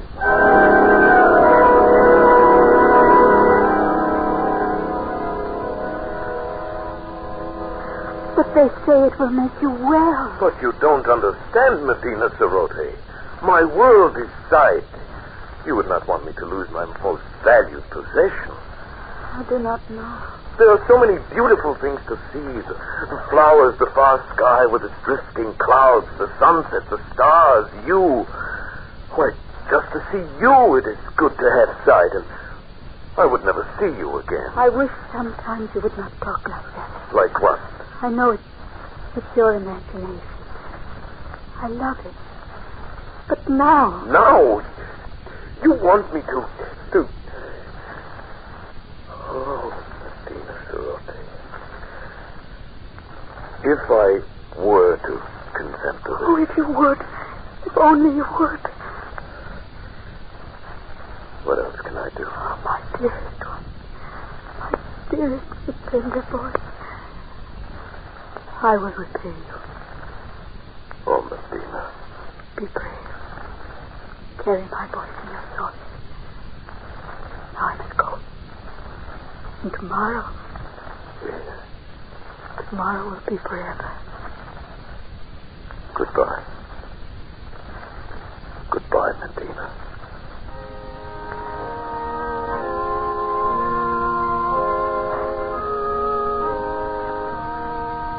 I suppose I knew it then, when I said that. I only meant to go up on the rocks and look out over the valley, to spend my last day feasting my eyes on the wonderful, beautiful world of light and color. But when I got there, it was too beautiful, too lovely, this valley, this home of the mountain gods. Beautiful and forbidden. I drank it in, the green of the fields, the blue of the gently curving stream, the orange of the lichen in the rocky crevices. I climbed higher to see the great snow-capped peaks towering above and away to the distant sky, and higher still as the shadows turned the snow to purple and crimson and deep blue. The valley was far below now, and as beautiful as a painting. But like a painting, it looked unreal. Medina Cerote was small and far away, a distant dream. And the world of sight was here, all around me, overpowering, wonderful. I turned and began to climb up that sheer rock wall.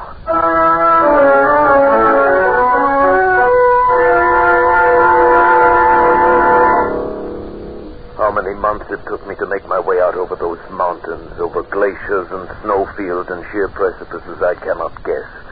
How I lived through the cold and hunger of it, I cannot tell you. But I'm here at last, back from the country of the blind. Good heavens, man. What an experience. Terrible and wonderful. Excuse me, you aren't sorry you came back. Sorry? I see your face clearly now. It is the only thing I see. Nunez, come, you need food. Here, take my hand. Thank you.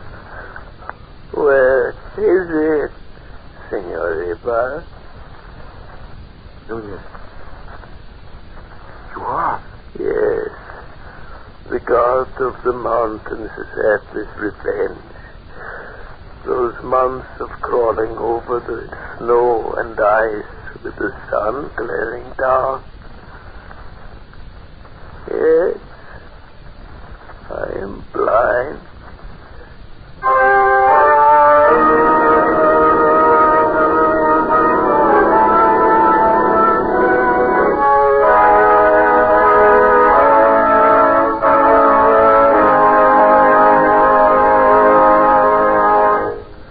Escape is produced and directed by Norman MacDonald, and tonight brought you The Country of the Blind by H.G. Wells. Adapted for radio by John Dunkel and featuring Paul Frees as Nunez, Barry Kroger as Ibarra, and Peggy Weber as Medina Cerote, with Wilms Herbert as Correa and Byron Kane as Pedro. Music was conceived by Cy Feuer, with Ivan Ditmars at the organ. Next week. You are spurring a lathered horse through the darkened streets, trapped between two hostile armies with a bit of magic in your pocket, and the American Revolution in the balance.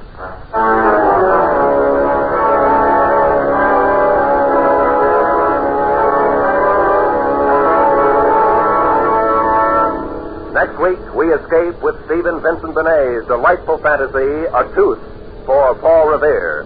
Good night, then, until this same time next week, when once again we offer you Escape. This is CBS, the Columbia Broadcasting System.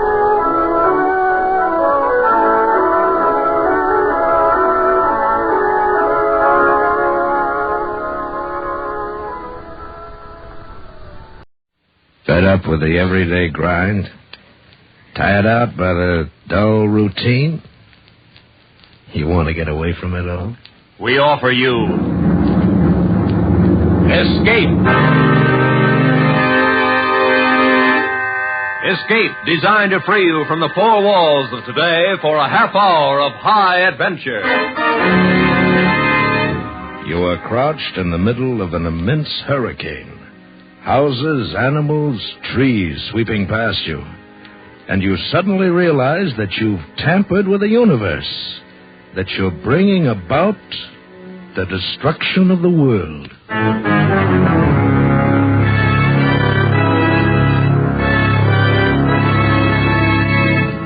Tonight, we escape to a placid English village and the presence of an equally placid little man who one day shook the world, as H.G. Wells told it in his delightful and famous story, The Man Who Could Work Miracles.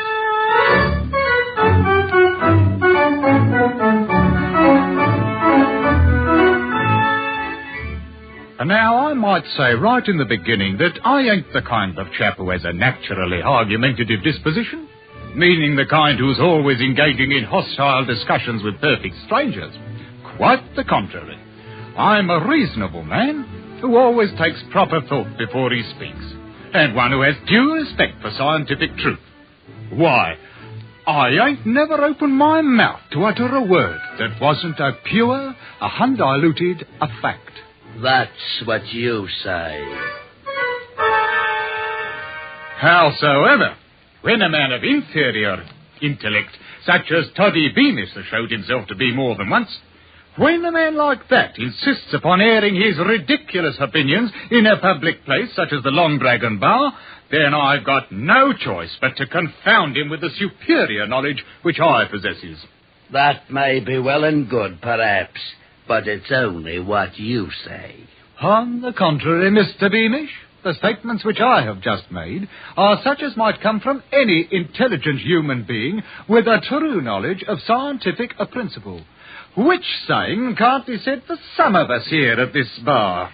So you say. That's right, so I say. And if you can't contribute nothing but the same 3 words to this discussion, I will thank you to admit that you're defeated and shut your mouth. Well, now, Mr. Easy, lads. I appeal to you, Easy does it. I appeal to you, Constable, when I'm only trying to enlighten the man from the bog of ignorance he's a-floundering in. And he keeps coming up with his infernal, so you say. Well, I'm a-wasting my words, that's all. If the pint was stout and I'll float across this bar the way words do, why, then I'd have been retiring years ago. Quite right, Miss Bridges. I'll have another the same if you don't mind. Let's see, that was a pint of bitter, wasn't it? By all rights, Toddy Beamish, I shouldn't be wasting me time on you. But out of the goodness of my heart, I'll do it anyhow. Suit yourself. There you are. Now, let's take, for example, that pint of ale that you're holding in your hand. It's pretty nigh empty. I paid for the last one. All right. Now, suppose, for instance, if that ale was to turn into wine. I never cared much for wine. Always liked ale better. Now, if that ale there was to turn into wine, then you'd have a miracle. So you say. So anybody says. Perhaps you ain't even aware of the proper definition of what a miracle is, Mr. Beamish. Well, some miracles is one kind, and some is another. Oh, if anybody left so much as 2pence on the bar as a gratuity for my services, that would be a miracle, all right. Be that as it may, Miss Bridges, but a miracle ain't of one kind or another. A true miracle is something contrariwise to the course of nature, done by the power of will. So you say. Something what couldn't happen without being specially willed to happen.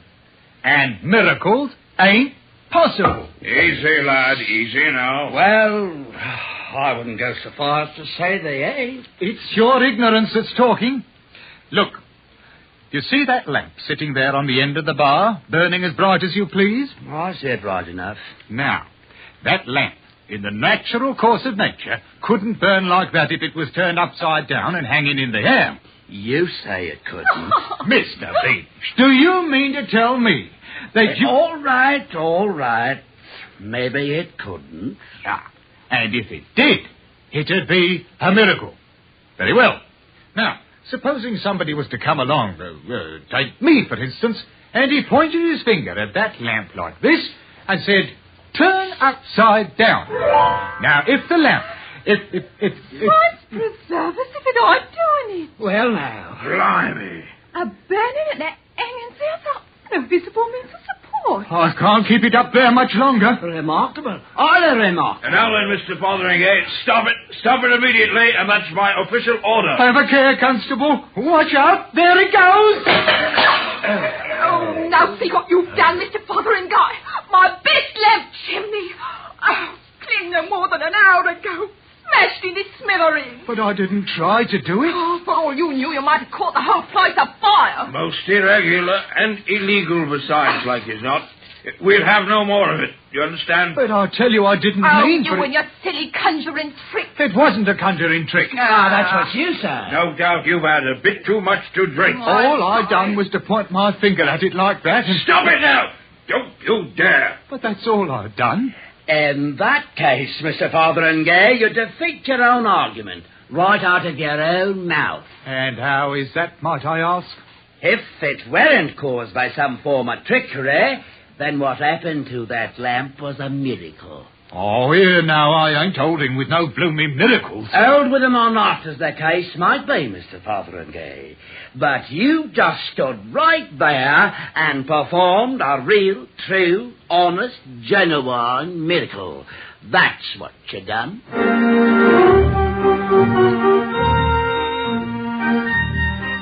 It wasn't a matter of being asked to leave the Long Dragon, you understand. I already had my mind set on going anyhow.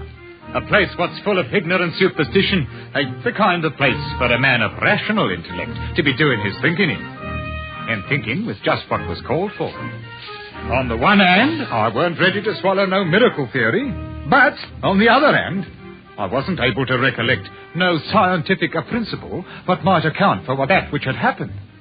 As you might say, the question had dissolved itself into a dilemma. Oh, my landlady, Mrs. Tetherington, was sitting up in the parlour when I come in. Good evening, Mr. Fotheringay. But I can't recall saying anything to her.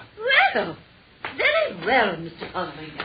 I went straight to my own room, closed my door, lit the candle, and then I sat there on the edge of my bed, grappling with the problem in heroic fashion and trying to puzzle out the ultimate solution. Weren't no easy thing to do. It couldn't have happened, but it had happened, which ain't logic no matter how you look at it. Why, it'd be the same situation if I was to point my finger at that candle there and say, be raised up in the air, and it was to... Ooh, blimey, hanging there like a blooming firefly. But it's contrariwise to... Whoop, there it goes. Oh, black as your hat. Now, where in the tarnation did that confounded thing get to? At any rate, there should be some matches around here somewhere. Oh, I say, maybe I could... Let there be a match in me hand. Well, now, just like that. Oh, a safety match. A lot of blooming good that's going to... half a mo now. Maybe I don't need no match. Maybe I could... Candle, wherever you are, be lighted. Oh, here now, not in the middle of my bed. Oh, no, we'll not be having any of that now. Well, come in, it ain't locked. Mr. Fotheringay, might I inquire what's coming off up here? You might inquire, and to blazes with you. Can't you recognize a man who's got his hands full of trouble? Troubles indeed. I'll have you understand. Mr. Fotheringay, why is smoke coming out of that bed? Because it caught on fire. That's why. Oh, me wool comforter with a Nowell band in it. And taking lighted candles to bed with you. I am not taking no candles anywhere, and I will thank you to leave me the privacy of my own bedchamber. Well, I never. You have been drinking. On the contrary, I have been cogitating upon matters of science, which is far beyond the range of your feeble intellect. With all the money I have to spend on candles. I'll let you know that if any candles are going to be tossed around loose like in this house, I'll do the tossing. Mrs. Tetherington, I might remind you that good, steady lodgers, such as a man like myself, ain't so easy to come by nowadays, with which I will bill you a highly, respectable, good night. Well, I've never been so insulted in all my life, and you can rest assured you haven't heard the last of this. Old vulture. Don't know who she's talking to. Me. A bloke what's only got to point his finger and say, be, and it is. Blimey, if I ain't suddenly got the power to perform miracles. Real, genuine miracles. Like as not, the result of my long devotion to the true principles of science.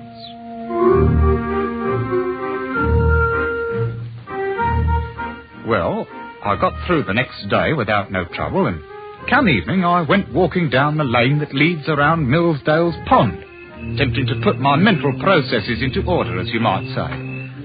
Mostly I kept trying to cogitate on some honest to Betsy miracle I might up and perform. But it ain't such an easy matter for a chap who's unaccustomed to goings-on of that nature.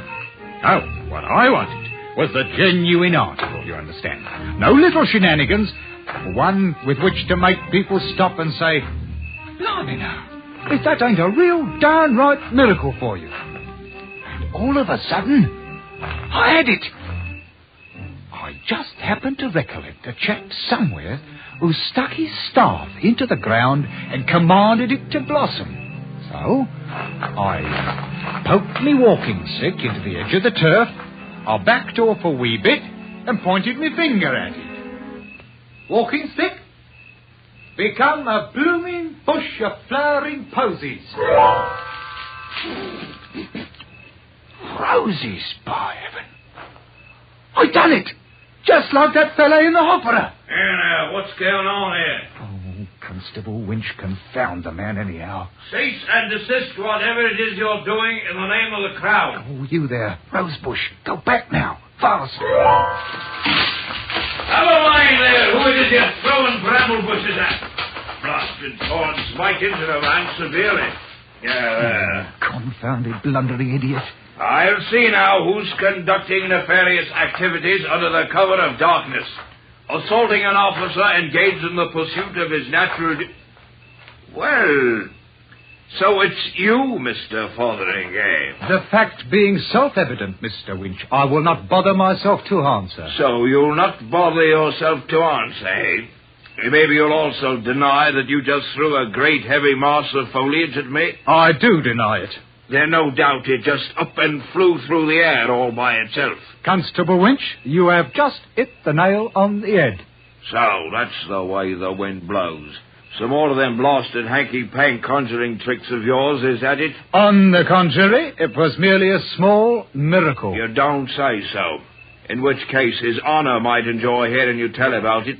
So come along with you now. I will do nothing of the kind. Oh, resisting an officer. That'll be another charge against you. Charge, indeed. Mr. Winch, you can take your charges and go to Hades. Whoa, Constable. Oh, Mr. Winch. Oh, blimey, if he ain't gone and disappeared complete like. Oh, I wonder if he... I'm thinking this miracle business ain't all it's talked up to be. Why, a man might find himself in a whole peck of trouble before he learns the knack of the thing. I'm thinking I'd best go and get myself some really professional advice right away.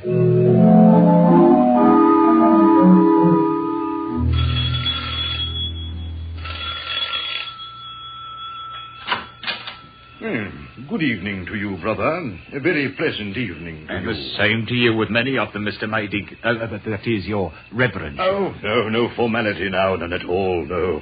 Just call me Mr. Maydig. Well, now, thank you kindly, your Maydig.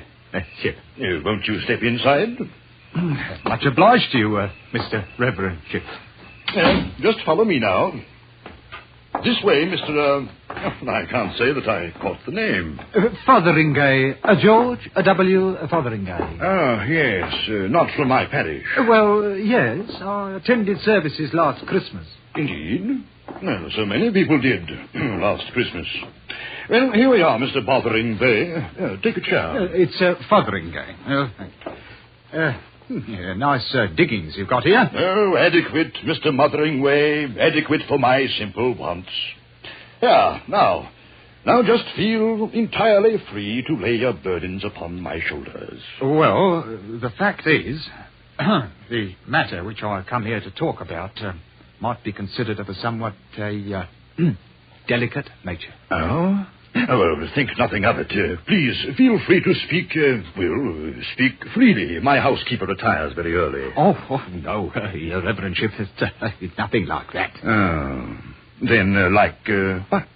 The subject about which I'm inquiring is miracles. Miracles? Yes, indeed, miracles. Any special kind of miracles? Oh, yes. The kind which I perform myself. Oh, which you perform... I see. And what sort of miracles do you perform?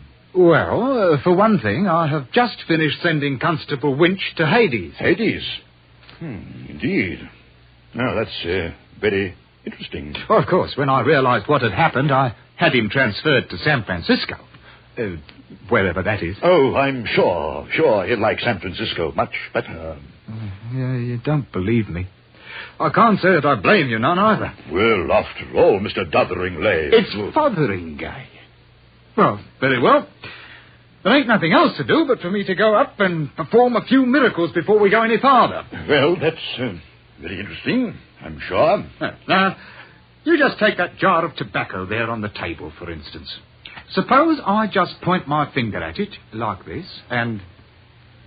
become a bowl of violets. Yes, indeed, it's very interesting. You see, it ain't no tobacco jar no more. It's a bowl of violets. Well, God, blimey. I mean, so it is. Of course, it ain't nothing very spectacular, Your Reverendship, but it is the sort of a miracle a man can pass without tangling himself up in a mass of trouble. Extraordinary. Very, well, extraordinary. You can see for yourself they're real violets. Indeed. Yes, indeed. Now, take this, for example. Become a bowl of fish. Oh, fish. No, not that kind. Live fish in a goldfish bowl, swimming around. Now. Well, that's better. It's amazing. How did you do it? Just told it to. That's all? That's all. When I tells a thing to do it, it does it. Incredible. It come on me sudden, like you might say. And I'd like to know if it's a real, genuine miracle or if it ain't. Well, seeing as our miracles ought to come under Your Reverendship's special province, more or less. Yes, indeed. However, usually in a somewhat more academic fashion. These are more astonishing. As far as I can tell, there ain't no limit to it. Like, for instance, bowl of fish, turn into a pigeon. Why, good heavens, look at the thing. Here now. None of that. Oh, you stay away from Mr. Maydig now. Perhaps I'd better become that jar of tobacco again. Well, Reverend, what do you think about it? Amazing.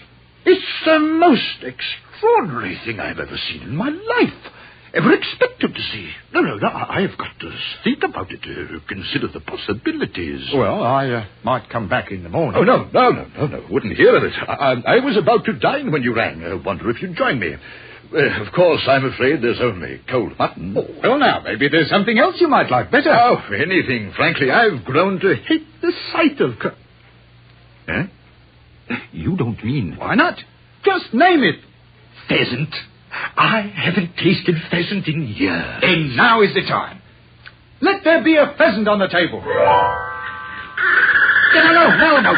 Not like that. Let it be dead and roasted and ready to eat. Look at it. Oh, it's beautiful. It smells good, too. Maybe we'd best, let there be 2 pheasants. And truffles. Yeah, and truffles. Maybe some oysters. 2 dozen oysters. You better make it 3 dozen. And some cheddar. Oh, we must have some cheddar. Yeah, a pound of cheddar. And what to drink, Your Reverendship? Champagne? Well, I really shouldn't, you know, but, perhaps a small bottle of Moselle? 6 bottles of Moselle, a keg of stout, and a case of champagne.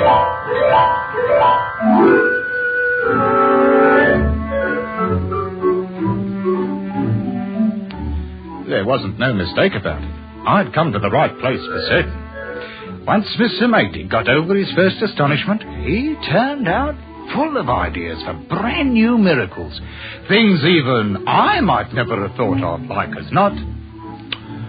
Well, we polished off that meal in no time at all. As easy as a cat frying eggs. And an hour later, we was out walking in the dark streets of the village, turning out miraculous jobs so fast, I fairly wore out my finger a-pointing with it. I couldn't begin to tell you all the wonderful things we did in a couple of hours. Installed a new railway line, drained Flinders Swamp, turned it into a meadow, cured the vicar's warts, paved all the roads, eliminated taxation, reformed the Lord Mayor, and made all the girls in the village beautiful. These weren't none of your halfpenny miracles. All of these were big. And we went right on turning them out, one every 2 minutes, just as regular as clockwork. By midnight, we passed clean through the village and were walking along the lane by Millsdale's Pond, fairly tired out by all that thinking and pointing and performing of miracles. Mr. Fotheringay, I've just thought of another one. Indeed, and what might it be? The village clock. There in the steeple. Listen to it. It's terrible. True enough. It ain't got a very melodious sound to it. Then let's give them a good clock, eh? A great, rich, booming one. All right, Mr. Mady. Let that there clock become a genuine London-style cathedral clock.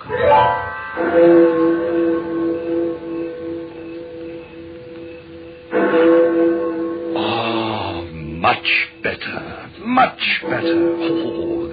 The people of this village are going to have a big surprise when they wake up in the morning after all we've done for them tonight.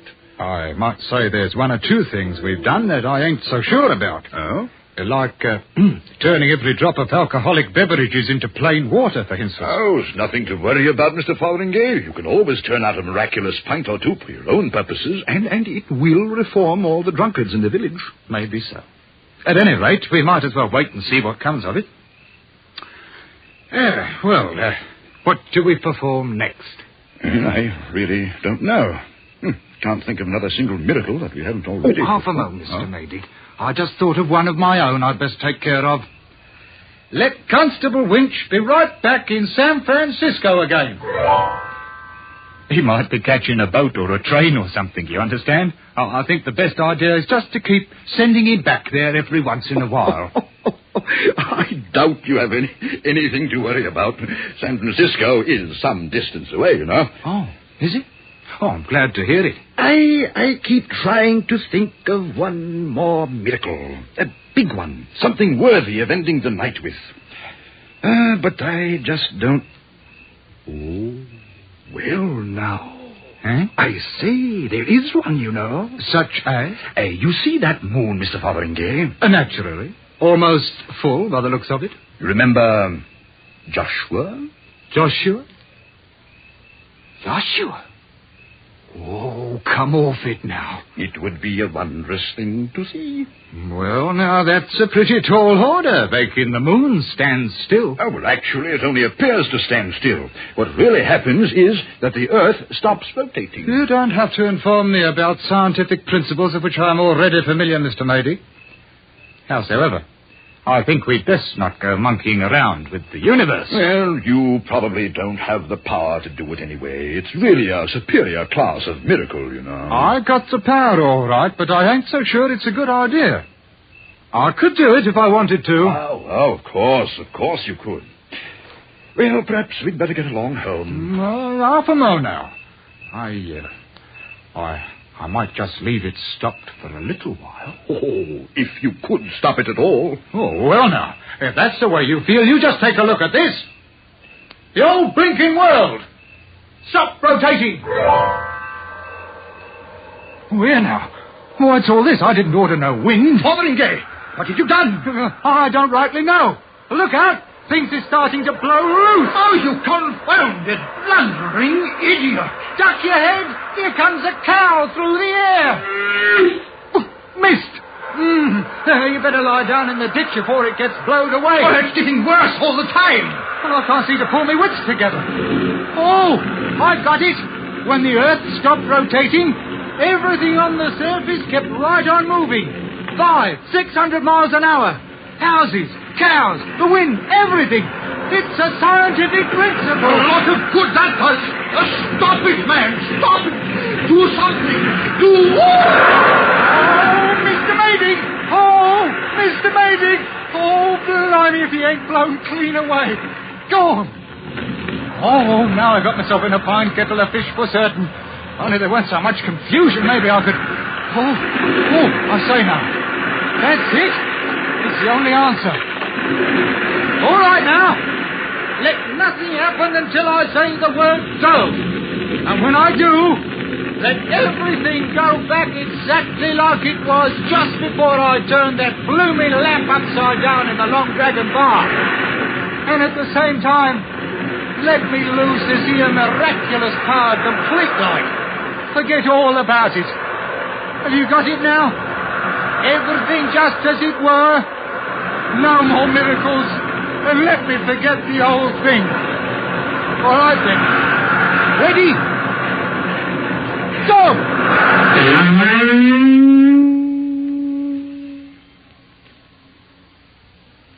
That's only what you say. And the same as anybody might say who's got the least bit of scientific knowledge inside of their thick heads. Ain't I right, Constable Winch? You couldn't rightly say, Mr. Fotheringay. The subject ain't exactly in my province, you know. And all the same, Miss Bridges. Right you are, Constable. Irregardless, Mr. Beamish, miracles ain't possible. So you say. So I say. Maybe you don't even know what a miracle is. Here we are. Maybe if I was to point my finger at that lamp there on the bar and tell it to turn upside down, I suppose you think it might do it. Well, I wouldn't say it wouldn't. You wouldn't say it wouldn't. Mr. Beamish, you ain't got a brain in your head. And I'm only wasting my time trying to enlighten you, which I ain't going to do any longer. There you are, Miss Bridges. Why, thank you kindly, Mr. Fotheringay. I'll be dropping in again when the place ain't quite so crowded. I bid you all a respectful, a good night. Well, Toddy, I'd say you got the best of the argument tonight. I never saw him, Glory be, will you take a look at this? What's up, Miss Bridges? Sixpence. He left me a sixpence. Right here on the bar, big as anything. And so he did.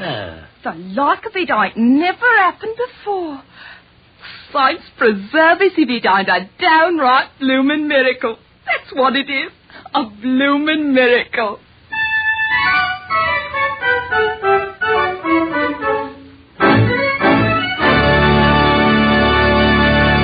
Escape is produced and directed by Norman MacDonald.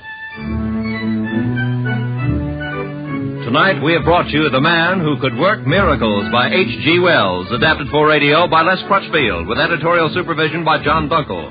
Featured in tonight's story was Ben Wright as Mr. Fotheringay, with John Daner as Mr. Maydig, Wilms Herbert as Totty Beamish, and Jeff Corey as Constable Winch. Eleanor Audley was Mrs. Tetherington, and Constance Cavendish was Bridges.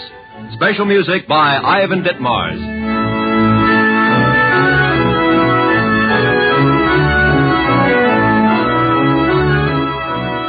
With tonight's program, we bring to a close the present series of the world's best stories of high adventure by the world's greatest authors, presented as Escape. Next week, at this time, Lum and Abner return to the air in a new half-hour program you'll want to hear. Be sure to listen. Roy Rowan speaking for CBS, the Columbia Broadcasting System.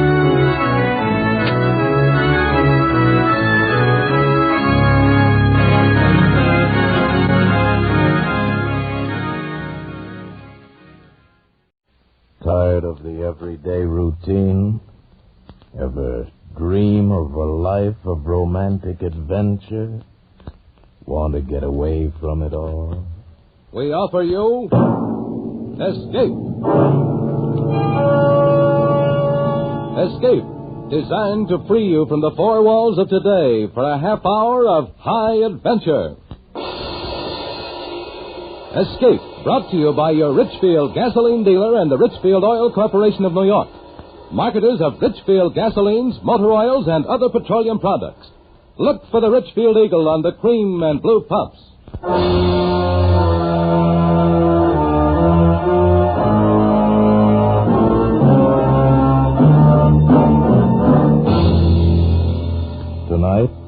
escape to a gigantic rocket ship about to be shocked into space on man's first voyage to Mars. As Ray Bradbury tells it in his famous science fiction story, Mars is heaven.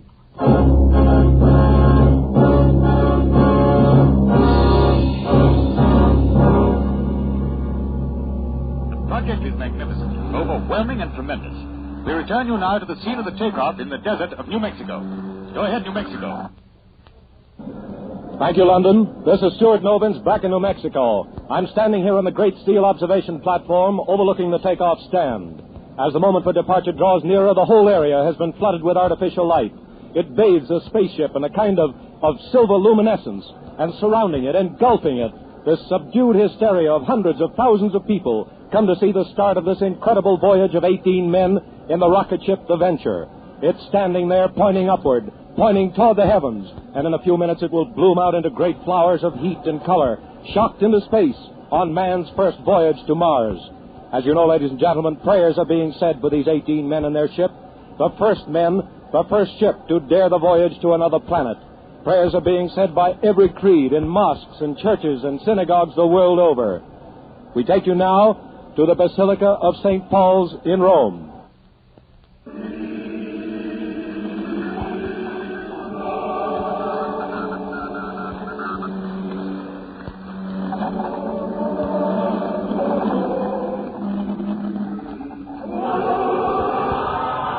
This is New Mexico again. We're sorry to cut in, but that roar you're hearing, the roar of the crowd, it's the moment we've been waiting for. I can see the crew of the Venture walking up the catwalk that leads to the spaceship.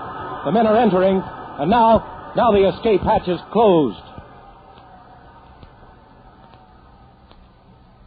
Now the men are in the ship. This silence, this great, awful silence of the crowd, it's the voiceless prayer that's in every heart. They're about ready now. Some lights from the ship just blinked on and off. It's a signal. In just a few seconds, a few more. Stand by. Stand by.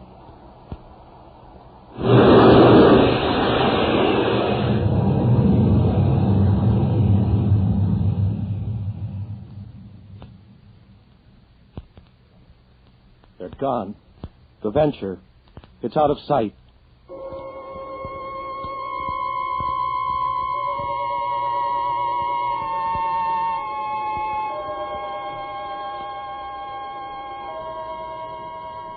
Log entry, U.S. rocket ship Venture. 1 hour out from Earth. Destination Mars. Passed Keneally Heaviside layer without incident. Rate of speed, 450,000 miles per hour. With planet Mars at its closest point to Earth, 35 million miles. Calculate duration of voyage to be roughly 3.5 days. Captain John Black, Master.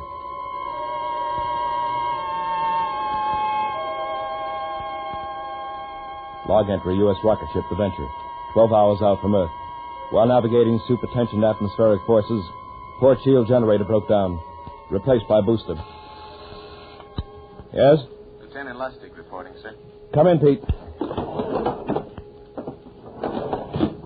Have a report on the trajectory, sir? I'll put it on my desk. Pete? Yes, sir. How do you feel? Feel? Huh. Just wonderful, sir. Sitting up there in an observation turret, I don't know just how to say it. The sights, I mean. Moon so close and Earth looking like... And Mars, sir. Sir? Do you really think we'll make it?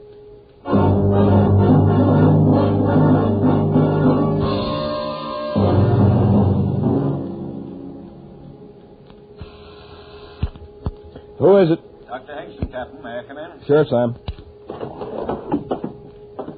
You want to sleep, were you, John? Oh, no, Sam. Just sitting here thinking. Well, don't think about it too much.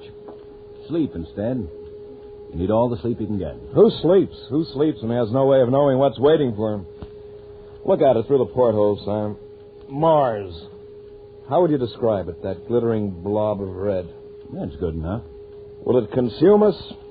Spew our dust out into space? Maybe it's the Elysian fields, all charm and sweetness and moonlight shining on the restless dead. Which will it be, Sam? I don't know. All I know is that they told me I was an expert in space medicine. At Randolph Field on a plot of ground called Texas, they told me that. That's all I know. What are you doing up? You're supposed to be in the sack. Well, I'll tell you, Captain. Sometimes a man can't sleep. That happens to me sometimes. So I just wander through the ship, check on the boys, see that they're tucked in properly. That's what you were doing with me, huh? No. I just... What made them do it, Sam? What made them volunteer? Man keeps looking for something. There are no new frontiers now, only new worlds. And there'll always be men who want to conquer them.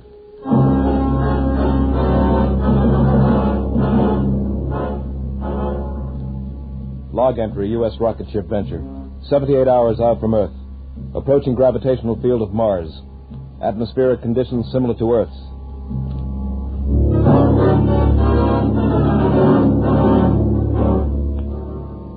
Log entry, U.S. rocket ship Venture. 79 hours out from Earth. Have this moment landed on Mars at 1700 hours. We made it. Chemical analysis indicated on ship's instruments shows air to be breathable and will sustain human life. Gravity comparable with that of Earth's. Ready, John? Yes. How about on the sick bay, Sam? Happy? They're all right, John. You ready? First one thing. Captain to crew, your attention. We have landed on Mars. No man is to leave this ship under penalty of court-martial. Dr. Hingston and I will make a brief reconnaissance. Crew will proceed with repair of ship's hull. As you know, our ship is armed against any possible aggression. I can't impress it upon you too strongly. No man will leave this ship until Dr. Hingston and I ascertain that we are not in a hostile world. That is all. Let's go, Sam. You first, Captain. It's your honor. You, the first man from Earth to walk on Mars.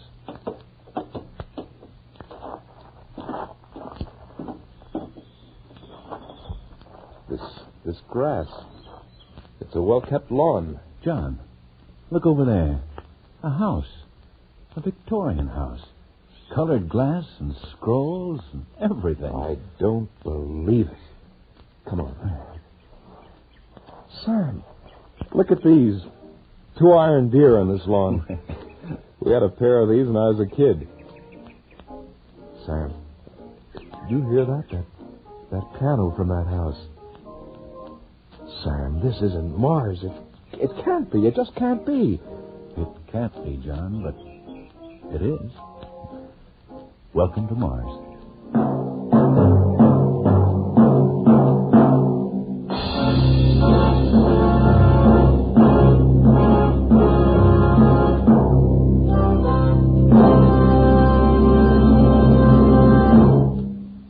Perhaps you know that skilled research scientists have worked for many years to develop new high-octane components for gasoline. Components to give your car higher anti-knock performance and greater power. But do you know that from this research has come xylene? Xylene, one of the highest octane components in gasoline history. Now, listen. Today, every gallon of the famous Richfield gasoline contains xylene. Xylene in Richfield gasoline helps give your car new, lively pickup, new high anti-knock power, and new gasoline economy. Furthermore, there are 2 great Richfield gasolines with xylene. That means you can select the right Richfield gasoline to give your particular car the finest performance at lowest cost per mile. Richfield high-octane gasoline at regular price is specially refined for the average motor. Richfield Ethyl at its best, meets the requirements of the newest motors of the highest compression. And remember, both Richfield gasolines contain xylene. Stop where you see the Richfield Eagle on the cream and blue pumps. Get famous Richfield gasoline with xylene. And now we return you to Escape.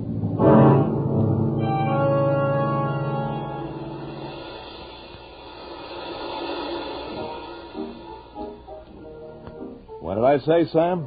Somewhere back there in space? That Mars was the Elysian fields, all sweetness and charm. No, John, it isn't that. It's what you see. A world like ours on Earth. And this? A small town with good air in it. A small town like the one I was born in. Same smell of flowers, the same sound. You think that the civilizations of two planets can progress at the same rate, develop in the same way? I do now. Well, I don't. Oh, look at that house. A Victorian house on Mars? You expect me to believe that? A house with lace-curtained windows, with porch swings, with something that sounds like a piano and probably is a piano, playing beautiful Ohio. You believe all that? I believe it. I admit it's strange, but I believe it. Strange nuts. It's impossible. We're going back to the ship. Wait, John. It could be. It could be that there are similar patterns of thought, movement, civilization on every planet in our system. Maybe we're on the threshold of the great psychological and metaphysical discovery of our time. Maybe we... Well, go on, Sam. Maybe this proves the existence of God. Not everyone needs proof. I don't. But how else can you explain all this? Johnny, it fills me with terror and joy. I don't know whether to laugh or cry. I admit it looks peaceful and cool. Pretty much like Council Bluffs, where I was born. That was a good, quiet place, Council Bluffs, Iowa. Do you see that, Sam? Do you hear it? I see it and hear it. It's there. A horse and carriage going down the street. Just suppose that by accident or something, we landed on a planet in space in another time. Suppose that this is Earth, 30 or 50 years ago. Maybe we got lost in the dimensions. What do you think, Sam? So much like my hometown. That house. That room up there with the beaded lamp near the window. When I was a kid, I used to sleep and do my lessons in a room just like that. I'd lie there in the night, and I'd be awake, and I could hear the freight trains across the river, and... John, do you hear that? I hear. Let's go. Where? We're going up to that house and ask questions. Where else? Come on.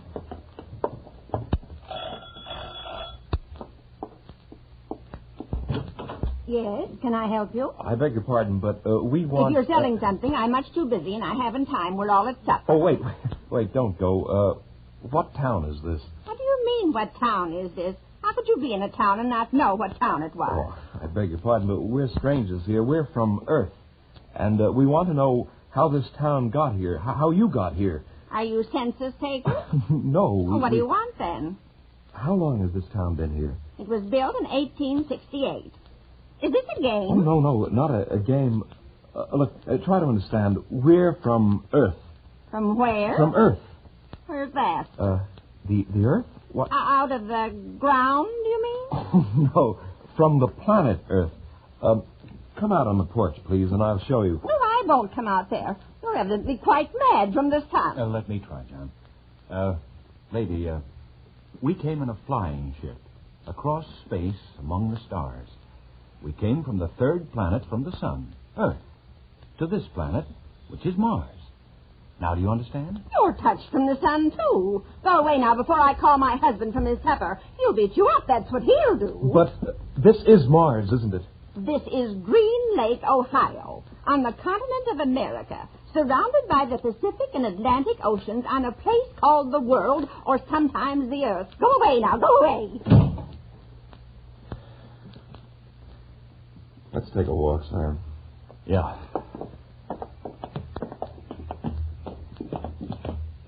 Sam? Yeah? There's something going on here. Something we don't understand. I want you to go back to the ship. If anything out of the way happens, lift the ship and get out. But, John... That's an order, Sam. All right, if it's an order. John, look. Look at that woman walking toward us. Oh, what about her? Well, she looks like... Sam! Oh, Sam, you look fine, so grown up. Sam, don't you know me?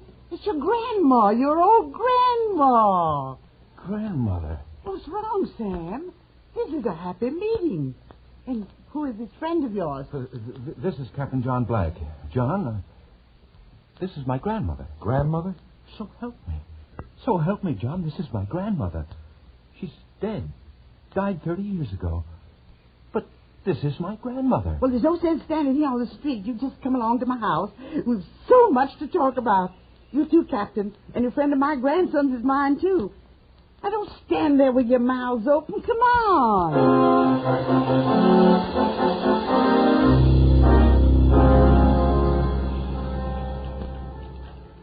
Here, Sam, have some more iced tea. Would you like some more too, Captain? Oh, thank you. I would. Well, here's to our health. Well, how long have you been here, Grandmother? Ever since I died. What? Don't look like that. I said ever since I died, 30 years ago. Sam. Who are we to question what happens? What's living, anyway? All I know is I'm alive again and no questions asked. Here, Captain, feel. Go ahead, feel my arm. Solid, isn't it? You hear my voice, don't you? You hear it, don't you, Captain? Yes, I hear it. Grandmother. Well, then why go around questioning? Well, it's just that we... I never thought I'd see you again, Grandmother. Mrs. Hingston. Yes, some more iced tea, Captain. Oh, no. I just want to ask you a question. Mrs. Hingston, is Mars heaven? Nonsense. No. It's a world, and we get a second chance. It's like another Earth. How do we know there wasn't one before Earth? That's a good question, John. Well, maybe we better get back to the ship, Sam. It's been nice, Mrs. Hingston. Thanks for the drink. You'll be back, of course. For supper, I mean. We're having fried chicken Wait a with minute. mashed potatoes. Wait a minute. What's that? Excuse me, Mrs. Hingston. Sam? Come here. Hey, well, what do you know, John? A parade with a brass band. But the crew. My crew marching behind the band with all those people. But they're heroes. These people are Wilkington's heroes. The abandoned ship. They had orders. I'll court-martial every one of them. John, listen to me. They found old relatives and friends just like I have. They had their orders. What would you have done? Obeyed orders. I... What's the matter? Sam, I don't believe it. It's impossible. John, they said I would find you here. Phyllis. Of course, darling. Phyllis. Of course. Who did you think it was? This is Phyllis, Sam. My 10 years ago. After that, I never got married. We're waiting for you. Your mother and father. They're alive? Waiting for you. At your old house. On Maple Avenue. You heard that, Sam, didn't you? This is Phyllis talking. And she said Mother and Dad and the house... You understand it now. The crew. Same thing has happened to them. Yes. When I open my eyes, it'll all be gone. Phyllis will be gone. Open them, John. Phyllis. Oh, my darling. My darling.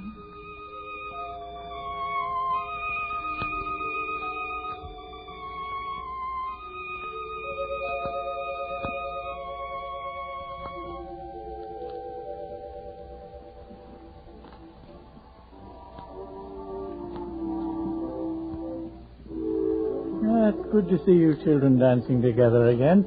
Your mother would have enjoyed it so much, John. I must have worn her out with all my questions. Don't worry about it, son. You get a good rest tonight. Then in the morning, the days after, we have so much time now, son. We'll all be together. You and Phyllis, your mother and I. So much time. Yes. Oh, don't go away from me, John. Hold me closer. I've dreamed so long of dancing with you. No more questions. Just accept it. That your mother and father were once dead and are now alive. That I was killed. 10 years ago, I was killed in a horrible accident. And now I'm alive and in your arms. Hold tight, John. Hold me tight.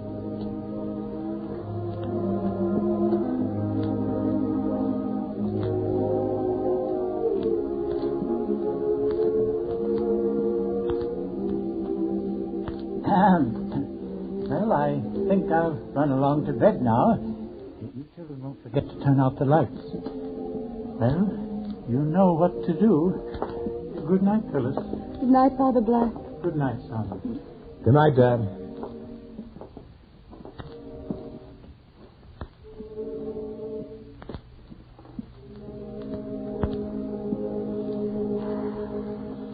Shall we go out on the back porch, John? Like we used to long ago. Come with me, John.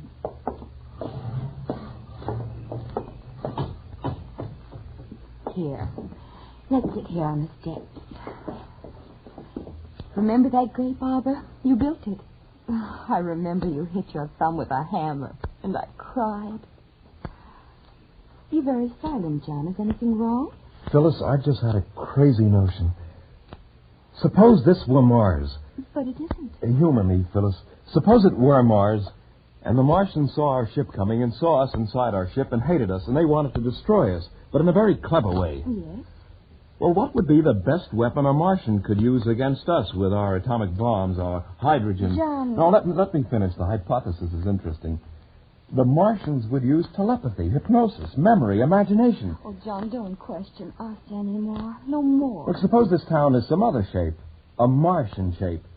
But by playing on my memory and my desires and my wants, they've made it what I've wanted it to be. Yes. Now, suppose my mother and father weren't that at all, but two Martians, incredibly brilliant, keeping me under this dreaming hypnosis as other Martians have done it to my men. To Sam. But me. You've had your arms around me. You've kissed me. We shared old secrets. Was that a Martian hypnosis, John? Phyllis. Yes, what is it, John? Where are you going? I've got to talk to Sam.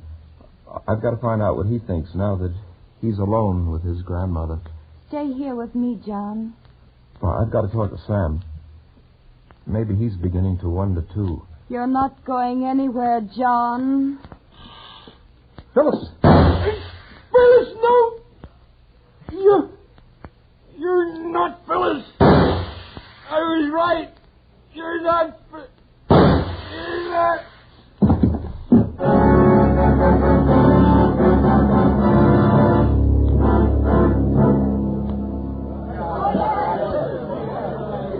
Friends, comrades, fellow Martians, this is a great day for Mars, a day of great rejoicing. As number one of Quadrant 327B of Sector Q, it is my proud privilege to read to you this message from the planetary All-High. It says, congratulations on your splendid work in meeting the barbarian invaders and atomizing them. You have proven the complete efficiency of Plan A, and hereafter, mass hypnosis will become standard operating procedure in repelling any further invasion from outer space, be they submartian, from Earth, or any other creature from any other planet. Well done. I can add little to this unstinted praise from the All-High, but I would like to point out to you that what you have accomplished could not have been done had it not been for our space heroes who have risked so much and often given all in recent years to keep the planet Earth under close surveillance.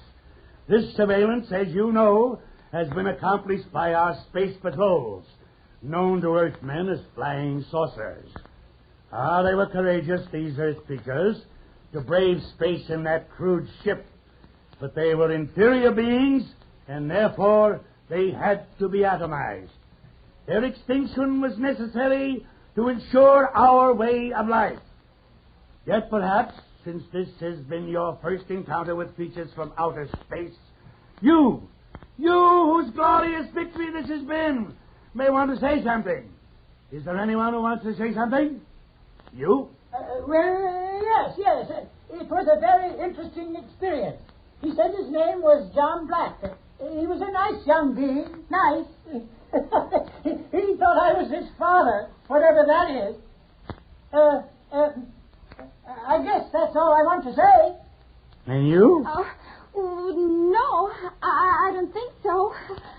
Well, I thought of something, but I forgot. I see. And you? One of them asked me if Mars was heaven. What's heaven? I don't know. Now for the business at hand. The ship they came in. The destruction of it. Disintegrator squad. Ready. Proceed. Compress charge. 16 atmospheres. Charges compressed. Low velocity. Trajectory 2. Low velocity. Trajectory 2. Release. Charge!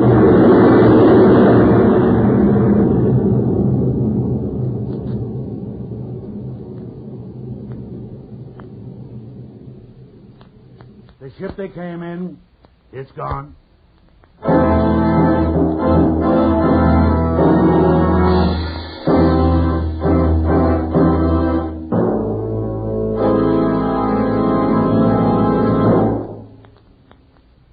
Motorists, did you ever consider that taking care of a car is something like caring for a baby? It's easier when you've got a system. And in caring for your car, the Richfield gasoline dealer has a system. It's called Richfield All-Point Safety Service. Have the Richfield dealer service your car tomorrow, because hot weather is hard on lubricants. Wear and sudden breakdown can occur before you realize there's anything wrong. With All-Point service, the Richfield dealer will change your oil to fresh, Rich Lube all-weather motor oil and give your car a careful All-Point lubrication job. Chassis, differential, front wheels, and transmission. And that includes service of automatic transmissions with the new Richfield Automatic Transmission Fluid. Richfield All-Point Safety Service also includes inspection and care of all the likely trouble spots, such as battery, spark plugs, tires, and radiator. So save time, save money with this one-stop service. Get warm weather protection for your car now with Richfield All-Point Safety Service. Look for the Richfield Eagle on the cream and blue pumps.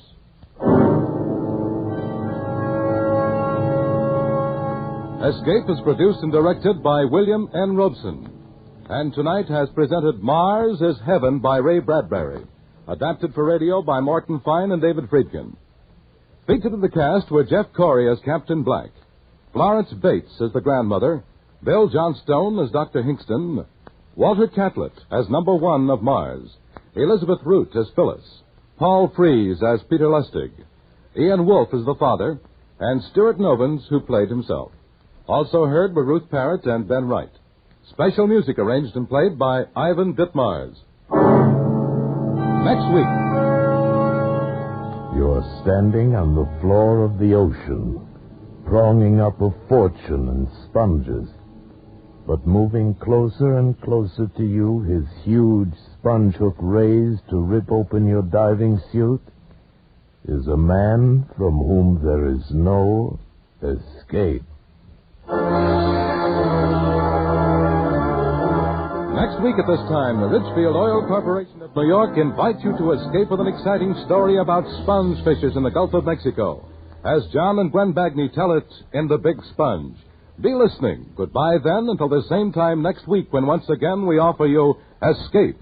This is CBS, the Columbia Broadcasting System.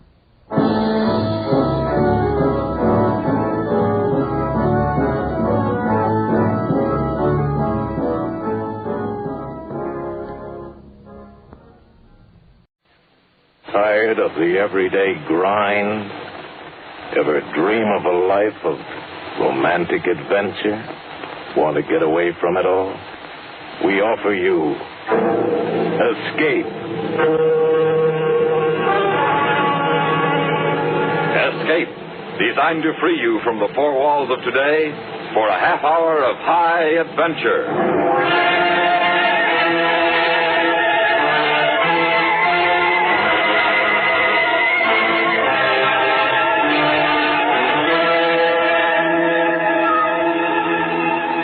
In a farmhouse on the southern coast of England, the autumn countryside around you desolate and bleak.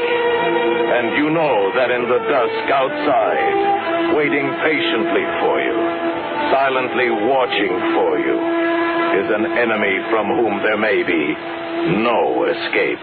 Listen now as Escape brings you Daphne du Maurier's story, The Bird.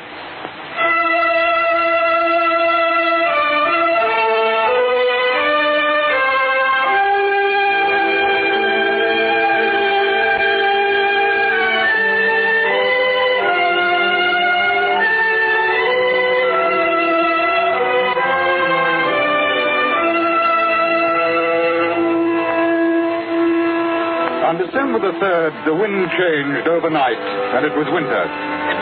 Until then, the autumn had been mellow, soft. The earth was rich where the plow had turned it. I didn't do the plowing, no. My wartime disability had seen to that. They gave me mostly the lighter repair jobs to do in the 3 days a week that I worked at the farm. Deborah and I had taken a cottage up here to try again, for the sake of the children. And it seemed to be working fairly well. I enjoyed my work on the farm. It was pleasant to pause at midday to eat the lunch that Debbie prepared and brought for me. We'd sit there on the cliff while I ate, and we'd watch the birds. So many of them, Matt. Yes. Oh, the autumn's better than spring for watching them. Oh, why? Oh, well, in the spring they're content, they're full of purpose, they know where they're going, there's no delay. But then in autumn it's different. The birds that don't migrate seem to follow a pattern of their own. Pattern? Great flocks of them here on the peninsula. Restless, uneasy, wheeling, circling, coming to rest and flying again. The land birds and the gulls down there in the bay. Strange sort of rhythm in their movements. They don't really go anywhere. Doesn't seem to be any purpose to it. No. Or if there is, we don't see it. Restlessness. And they're more restless this year than usual, seems to me. Do you know, this morning 2 gulls flew so close they knocked off my cap? You said yesterday when the school bus let her off, there was quite a few of them overhead as if they'd been followed. Oh, well, I suppose it means a hard winter. They always seem to know. Perhaps a message comes to them in autumn. A warning. About winter. And about death. Matt. Many of them will die, and I think they know it. Perhaps they feel they have to spill their emotion out before they die. Like people who know their time is up and run about stupidly driving themselves. You wouldn't talk like that, Nat. That black side of you that stirred up the trouble between us before. Oh, I'm sorry, Debbie. But it's come over me lately as I've watched them. The land birds mingling with the sea birds in a sort of strange, unnatural partnership. Land and sea. And life and death.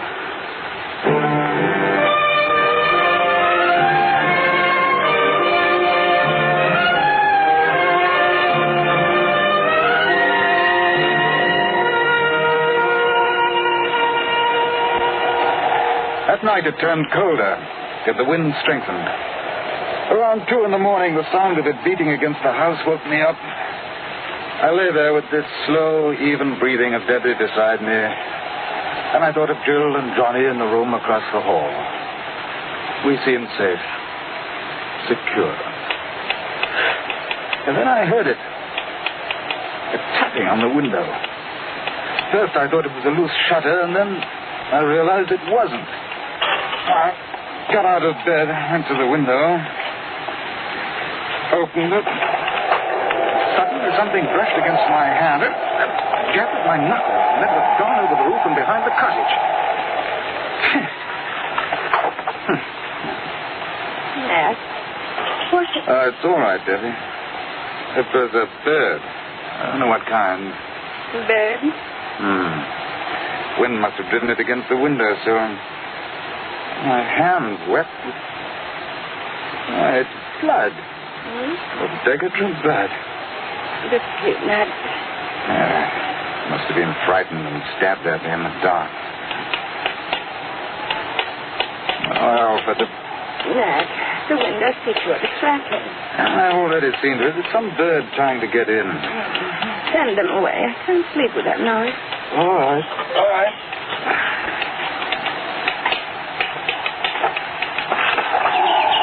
Oh, off with you. Why, little... Stay away from my face. Out! Get away! Never in the world. Did you see that?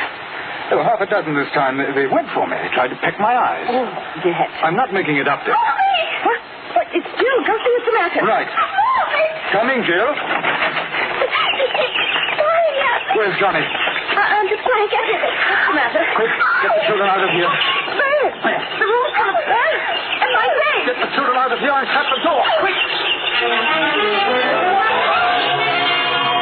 At pushed them out of the room. And now I was alone with the birds. I seized the blanket, and I used it as a weapon, sweeping it right and left. And I could hear the thud of bodies, but they kept coming at me. They jabbing my hands, my head, trying for my eyes with beaks as sharp as pointed forks. And I wrapped the blanket around my head, beat about with my bare hands, blindly. I don't know how long I fought them. Finally, the beating of wings lessened, and then, but still, I unwrapped the blanket from my face.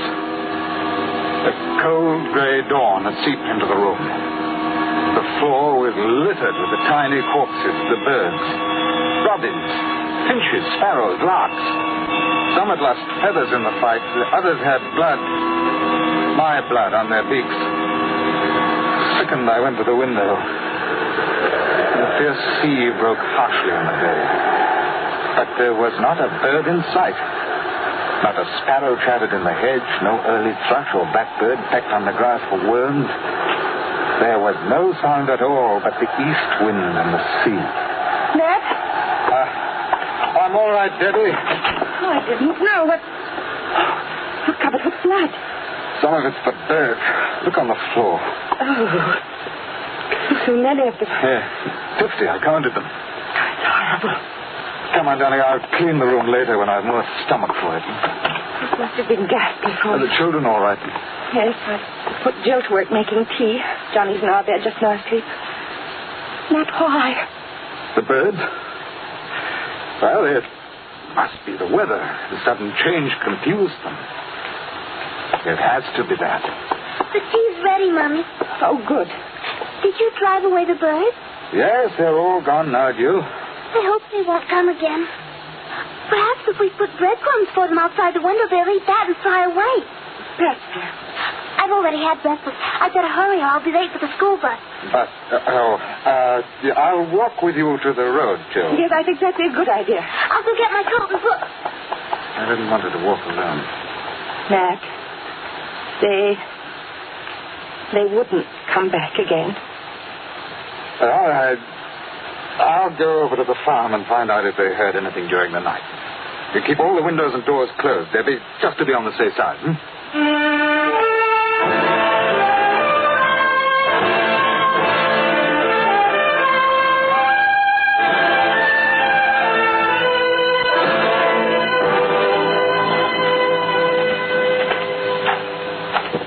Hello? Anyone about? Mr. Hawkins. Was the mystery around, Mrs. Trigg? Summer's about, but can you tell me where this coal is coming from? Russia? I've never seen such a change, and it's going on, the wireless says. Something to do with the Arctic Circle. We didn't turn on the wireless this morning. Fact is, we had trouble in the night. Oh, Kitty's poorly. No, not exactly, no. We had some trouble with birds. Why, it sounds absurd, but they flew in the window and attacked us. Attacked you? No, Mr. Hawkins. No, I'm not making it up, Mrs. Trigg. There are 50 dead birds on the floor of the children's bedroom. Foreign birds. No, the kind you see about here every day. Really? Well, you ought to write up and ask the Manchester Guardian. They have an officer on it. Morning, Hawkins. Mr. Trigg. Mr. Hawkins has been telling about some birds last night. Oh. He says they attacked him. Attack? Are you sure? Quite. Never heard of a thing like that before. Hungry, maybe. Looking for food. You put out some crumbs. Yes, of course. I'll be up tomorrow as usual. Good morning. Ordinary birds, he says. Attacked him. Now, what does he take us for, coming around with a story like that? A strange one he is, with those superior airs. You see the look he gave us when we didn't swallow his story? Attacked him. I think he reads too many of those books.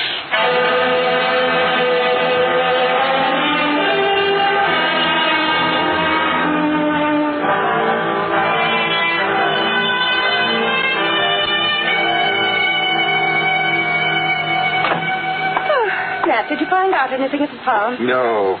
The Triggs' brilliant advice is to put out some crumbs. Debbie, I looked all around this morning. There's not a single bird in sight outdoors. Where could they've gone?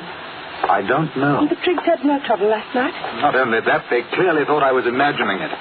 Oh, I heard Trigg mutter something about my superior airs and reading too many books as I walked away.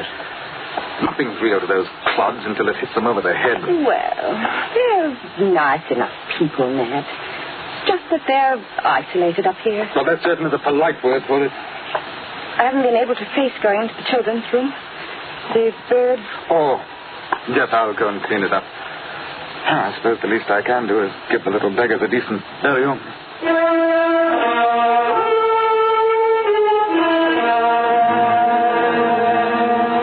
I dropped the dead birds into a sack, went down to the beach to bury them.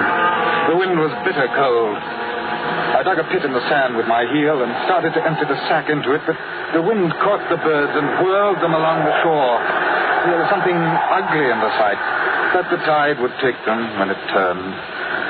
I looked out at the crested breakers, and then I saw them. The gulls. Out there, riding the seas. Thousands. Tens of thousands.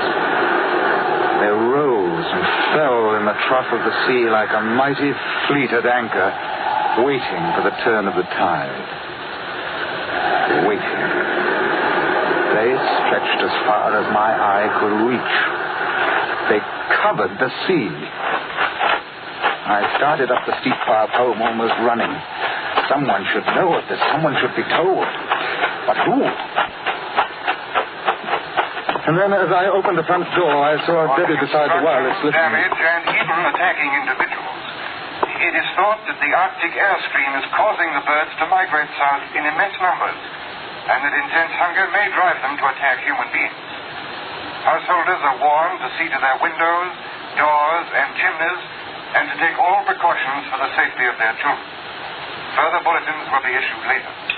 They've been repeating it every few minutes since you left. Well, perhaps now those empty-headed idiots at the farm will know that I was... You sound almost scared. Oh, don't talk rot, Debbie. It's just that when people with half a brain try to tell me that You forget that superior attitude of yours even now. Don't use that word superior to me. I'm sick of it. So am I, Nat. So am I. You... Oh, I'm sorry, dear. This thing has made me a little nervy, I guess. Yes, I'm sorry too, Muddy. Nat, one of the bulletins said the birds seem to be waiting. For what? I don't know. They said the birds are hungry.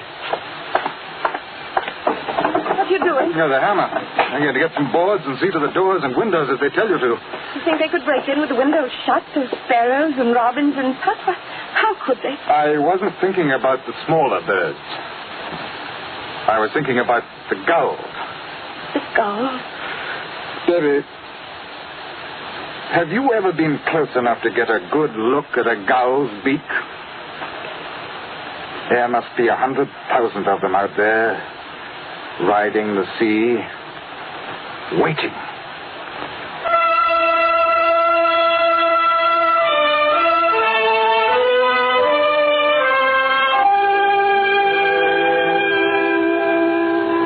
The rest of the morning I worked upstairs, boarding the bedroom windows.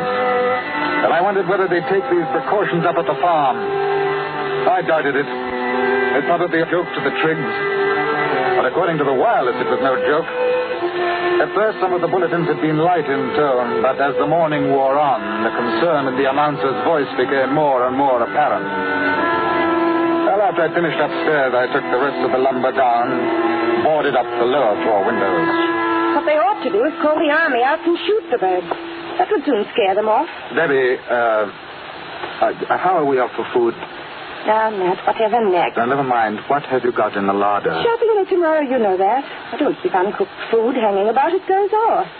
But I can put some things in tomorrow. Tomorrow? It's only 3 in the afternoon, and it's almost dark. What? Why, yes. Sky. Looks so heavy. Nat, what's the matter? You've gone quite white. Look. The tide's turned. The gulls. They've risen. Circling over the sea. Not a sound from them. Nat. I'm going for Jill. I'll wait for her at the bus stop. You keep Johnny inside and keep the door shut.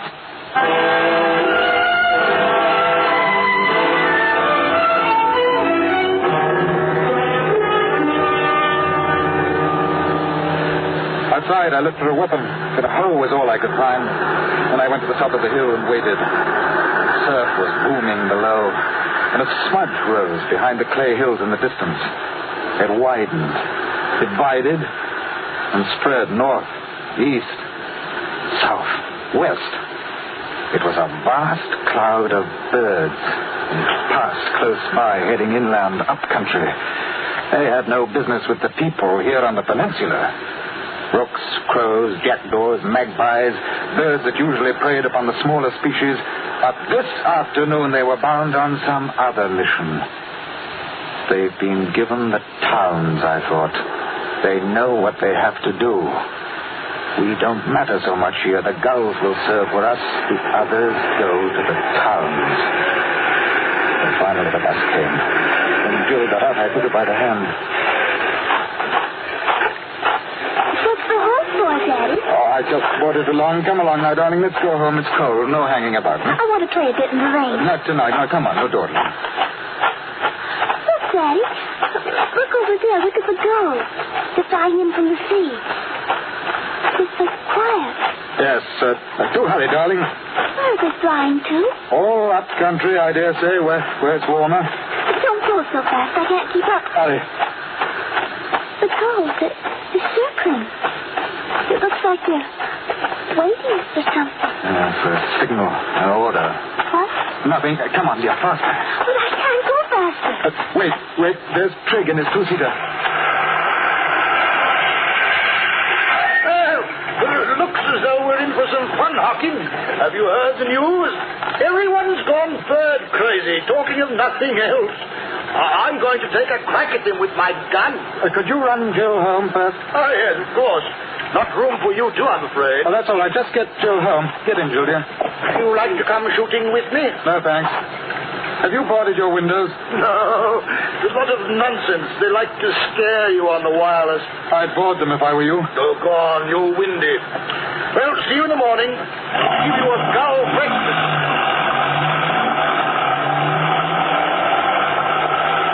I watched Trigg drive Jill toward the cottage, and then I followed on foot.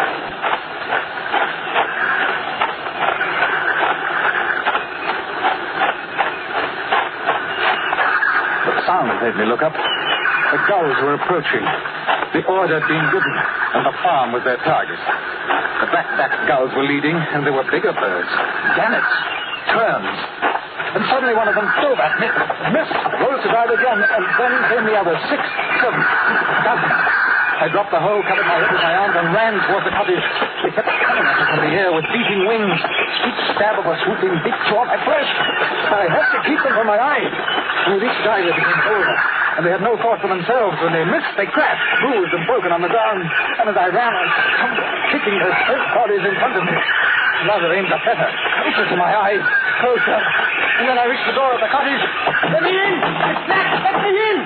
And then, above me, I saw the gannet, poised against the sky for his dive. The gulls drew back, only the huge gannet. The wings folded suddenly to its body, and it flapped like a stone at me. The door opened, and I flung myself in. Good Lord! What was that? A gannet. He just split my skull.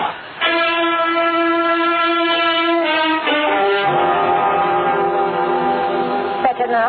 Yes, thanks. You're quite the wound dresser. Are the children? In the other room, I didn't want them to see you that way.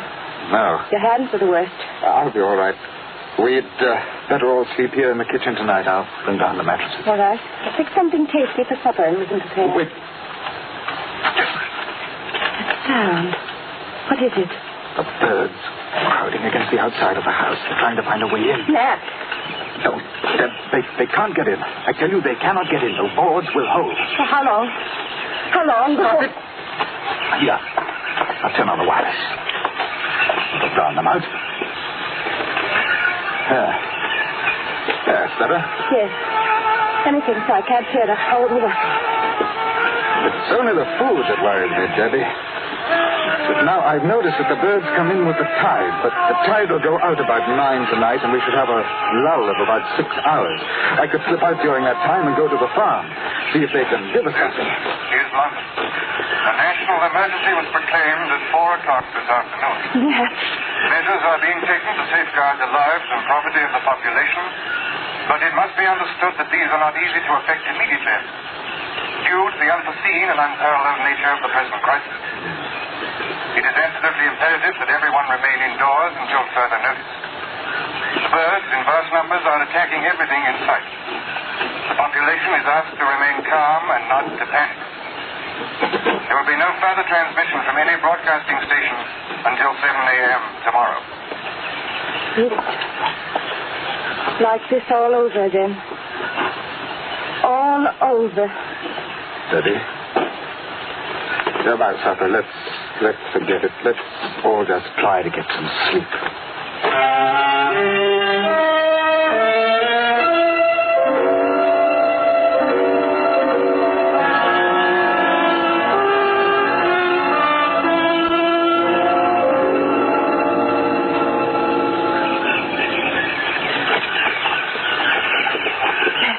Wake up. Nat, they're back again. But what time is it? It's after 3. The tide's come in again. There's been a queer smell the last few minutes. Rather like burned feathers. What? Burned feathers? The chimney. I got to keep the fire up. It's coming down the chimney. No. Where's the oil? On the shelf. Yeah, it's squeezing through the chimney. Stand back. Maybe throw the oil on the coal. That'll get them. Nat, I can't stand it. Get me paper, wood, anything it'll burn. Hurry. Their charred bodies kept dropping down the chimney. I raked them to one side, but more came. I threw on the rest of the oil. We piled papers on it, kindling, anything. The flames roared higher. More bodies. The stench was unbearable. I kept at it. Finally, they gave up. And I went over to the basin. I was sick.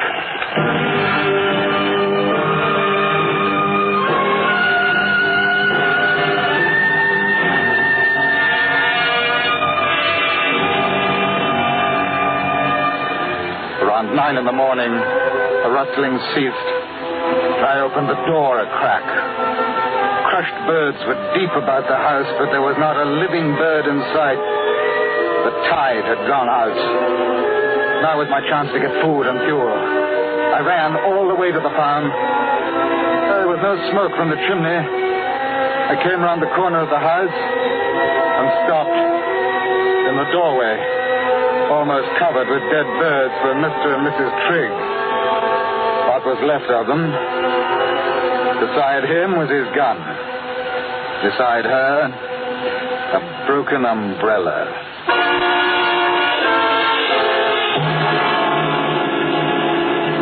I loaded the 2-seater with all the food I could find, enough for perhaps 3 days, and drove back to the cottage. I told Debbie that Triggs didn't need their car for a while and had told me to take it. She said nothing.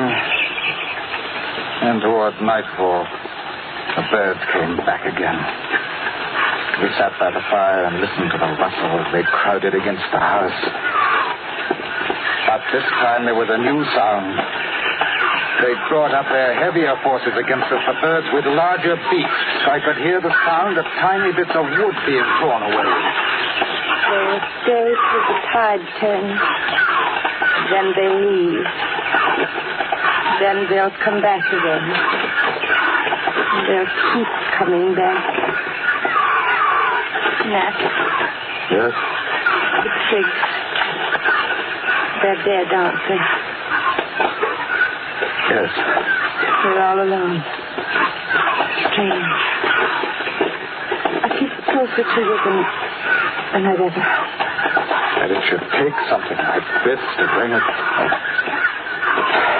Debbie, you may be interested to know that right now, I do not feel very superior. Don't, Nat. Oh, Nat. That's what I do. I don't know, Debbie. I do not know.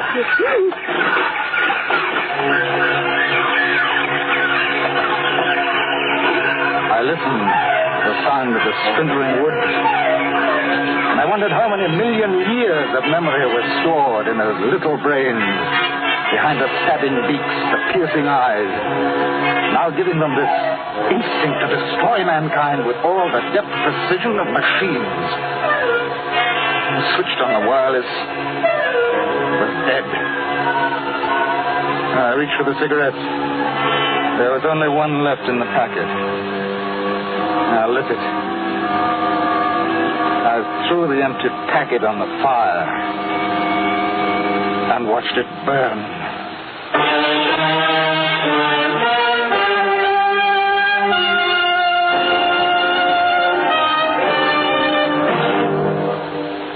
Under the direction of Norman MacDonald, Escape has brought you The Bird by Daphne du Maurier, specially adapted for radio by Robert Wright, starring Ben Wright with Virginia Gregg. Featured in the cast were John Daner, Ann Morrison, Ann Whitfield, and John Dodsworth. Your announcer, George Walsh. The special music for Escape is composed and conducted by Leith Stevens.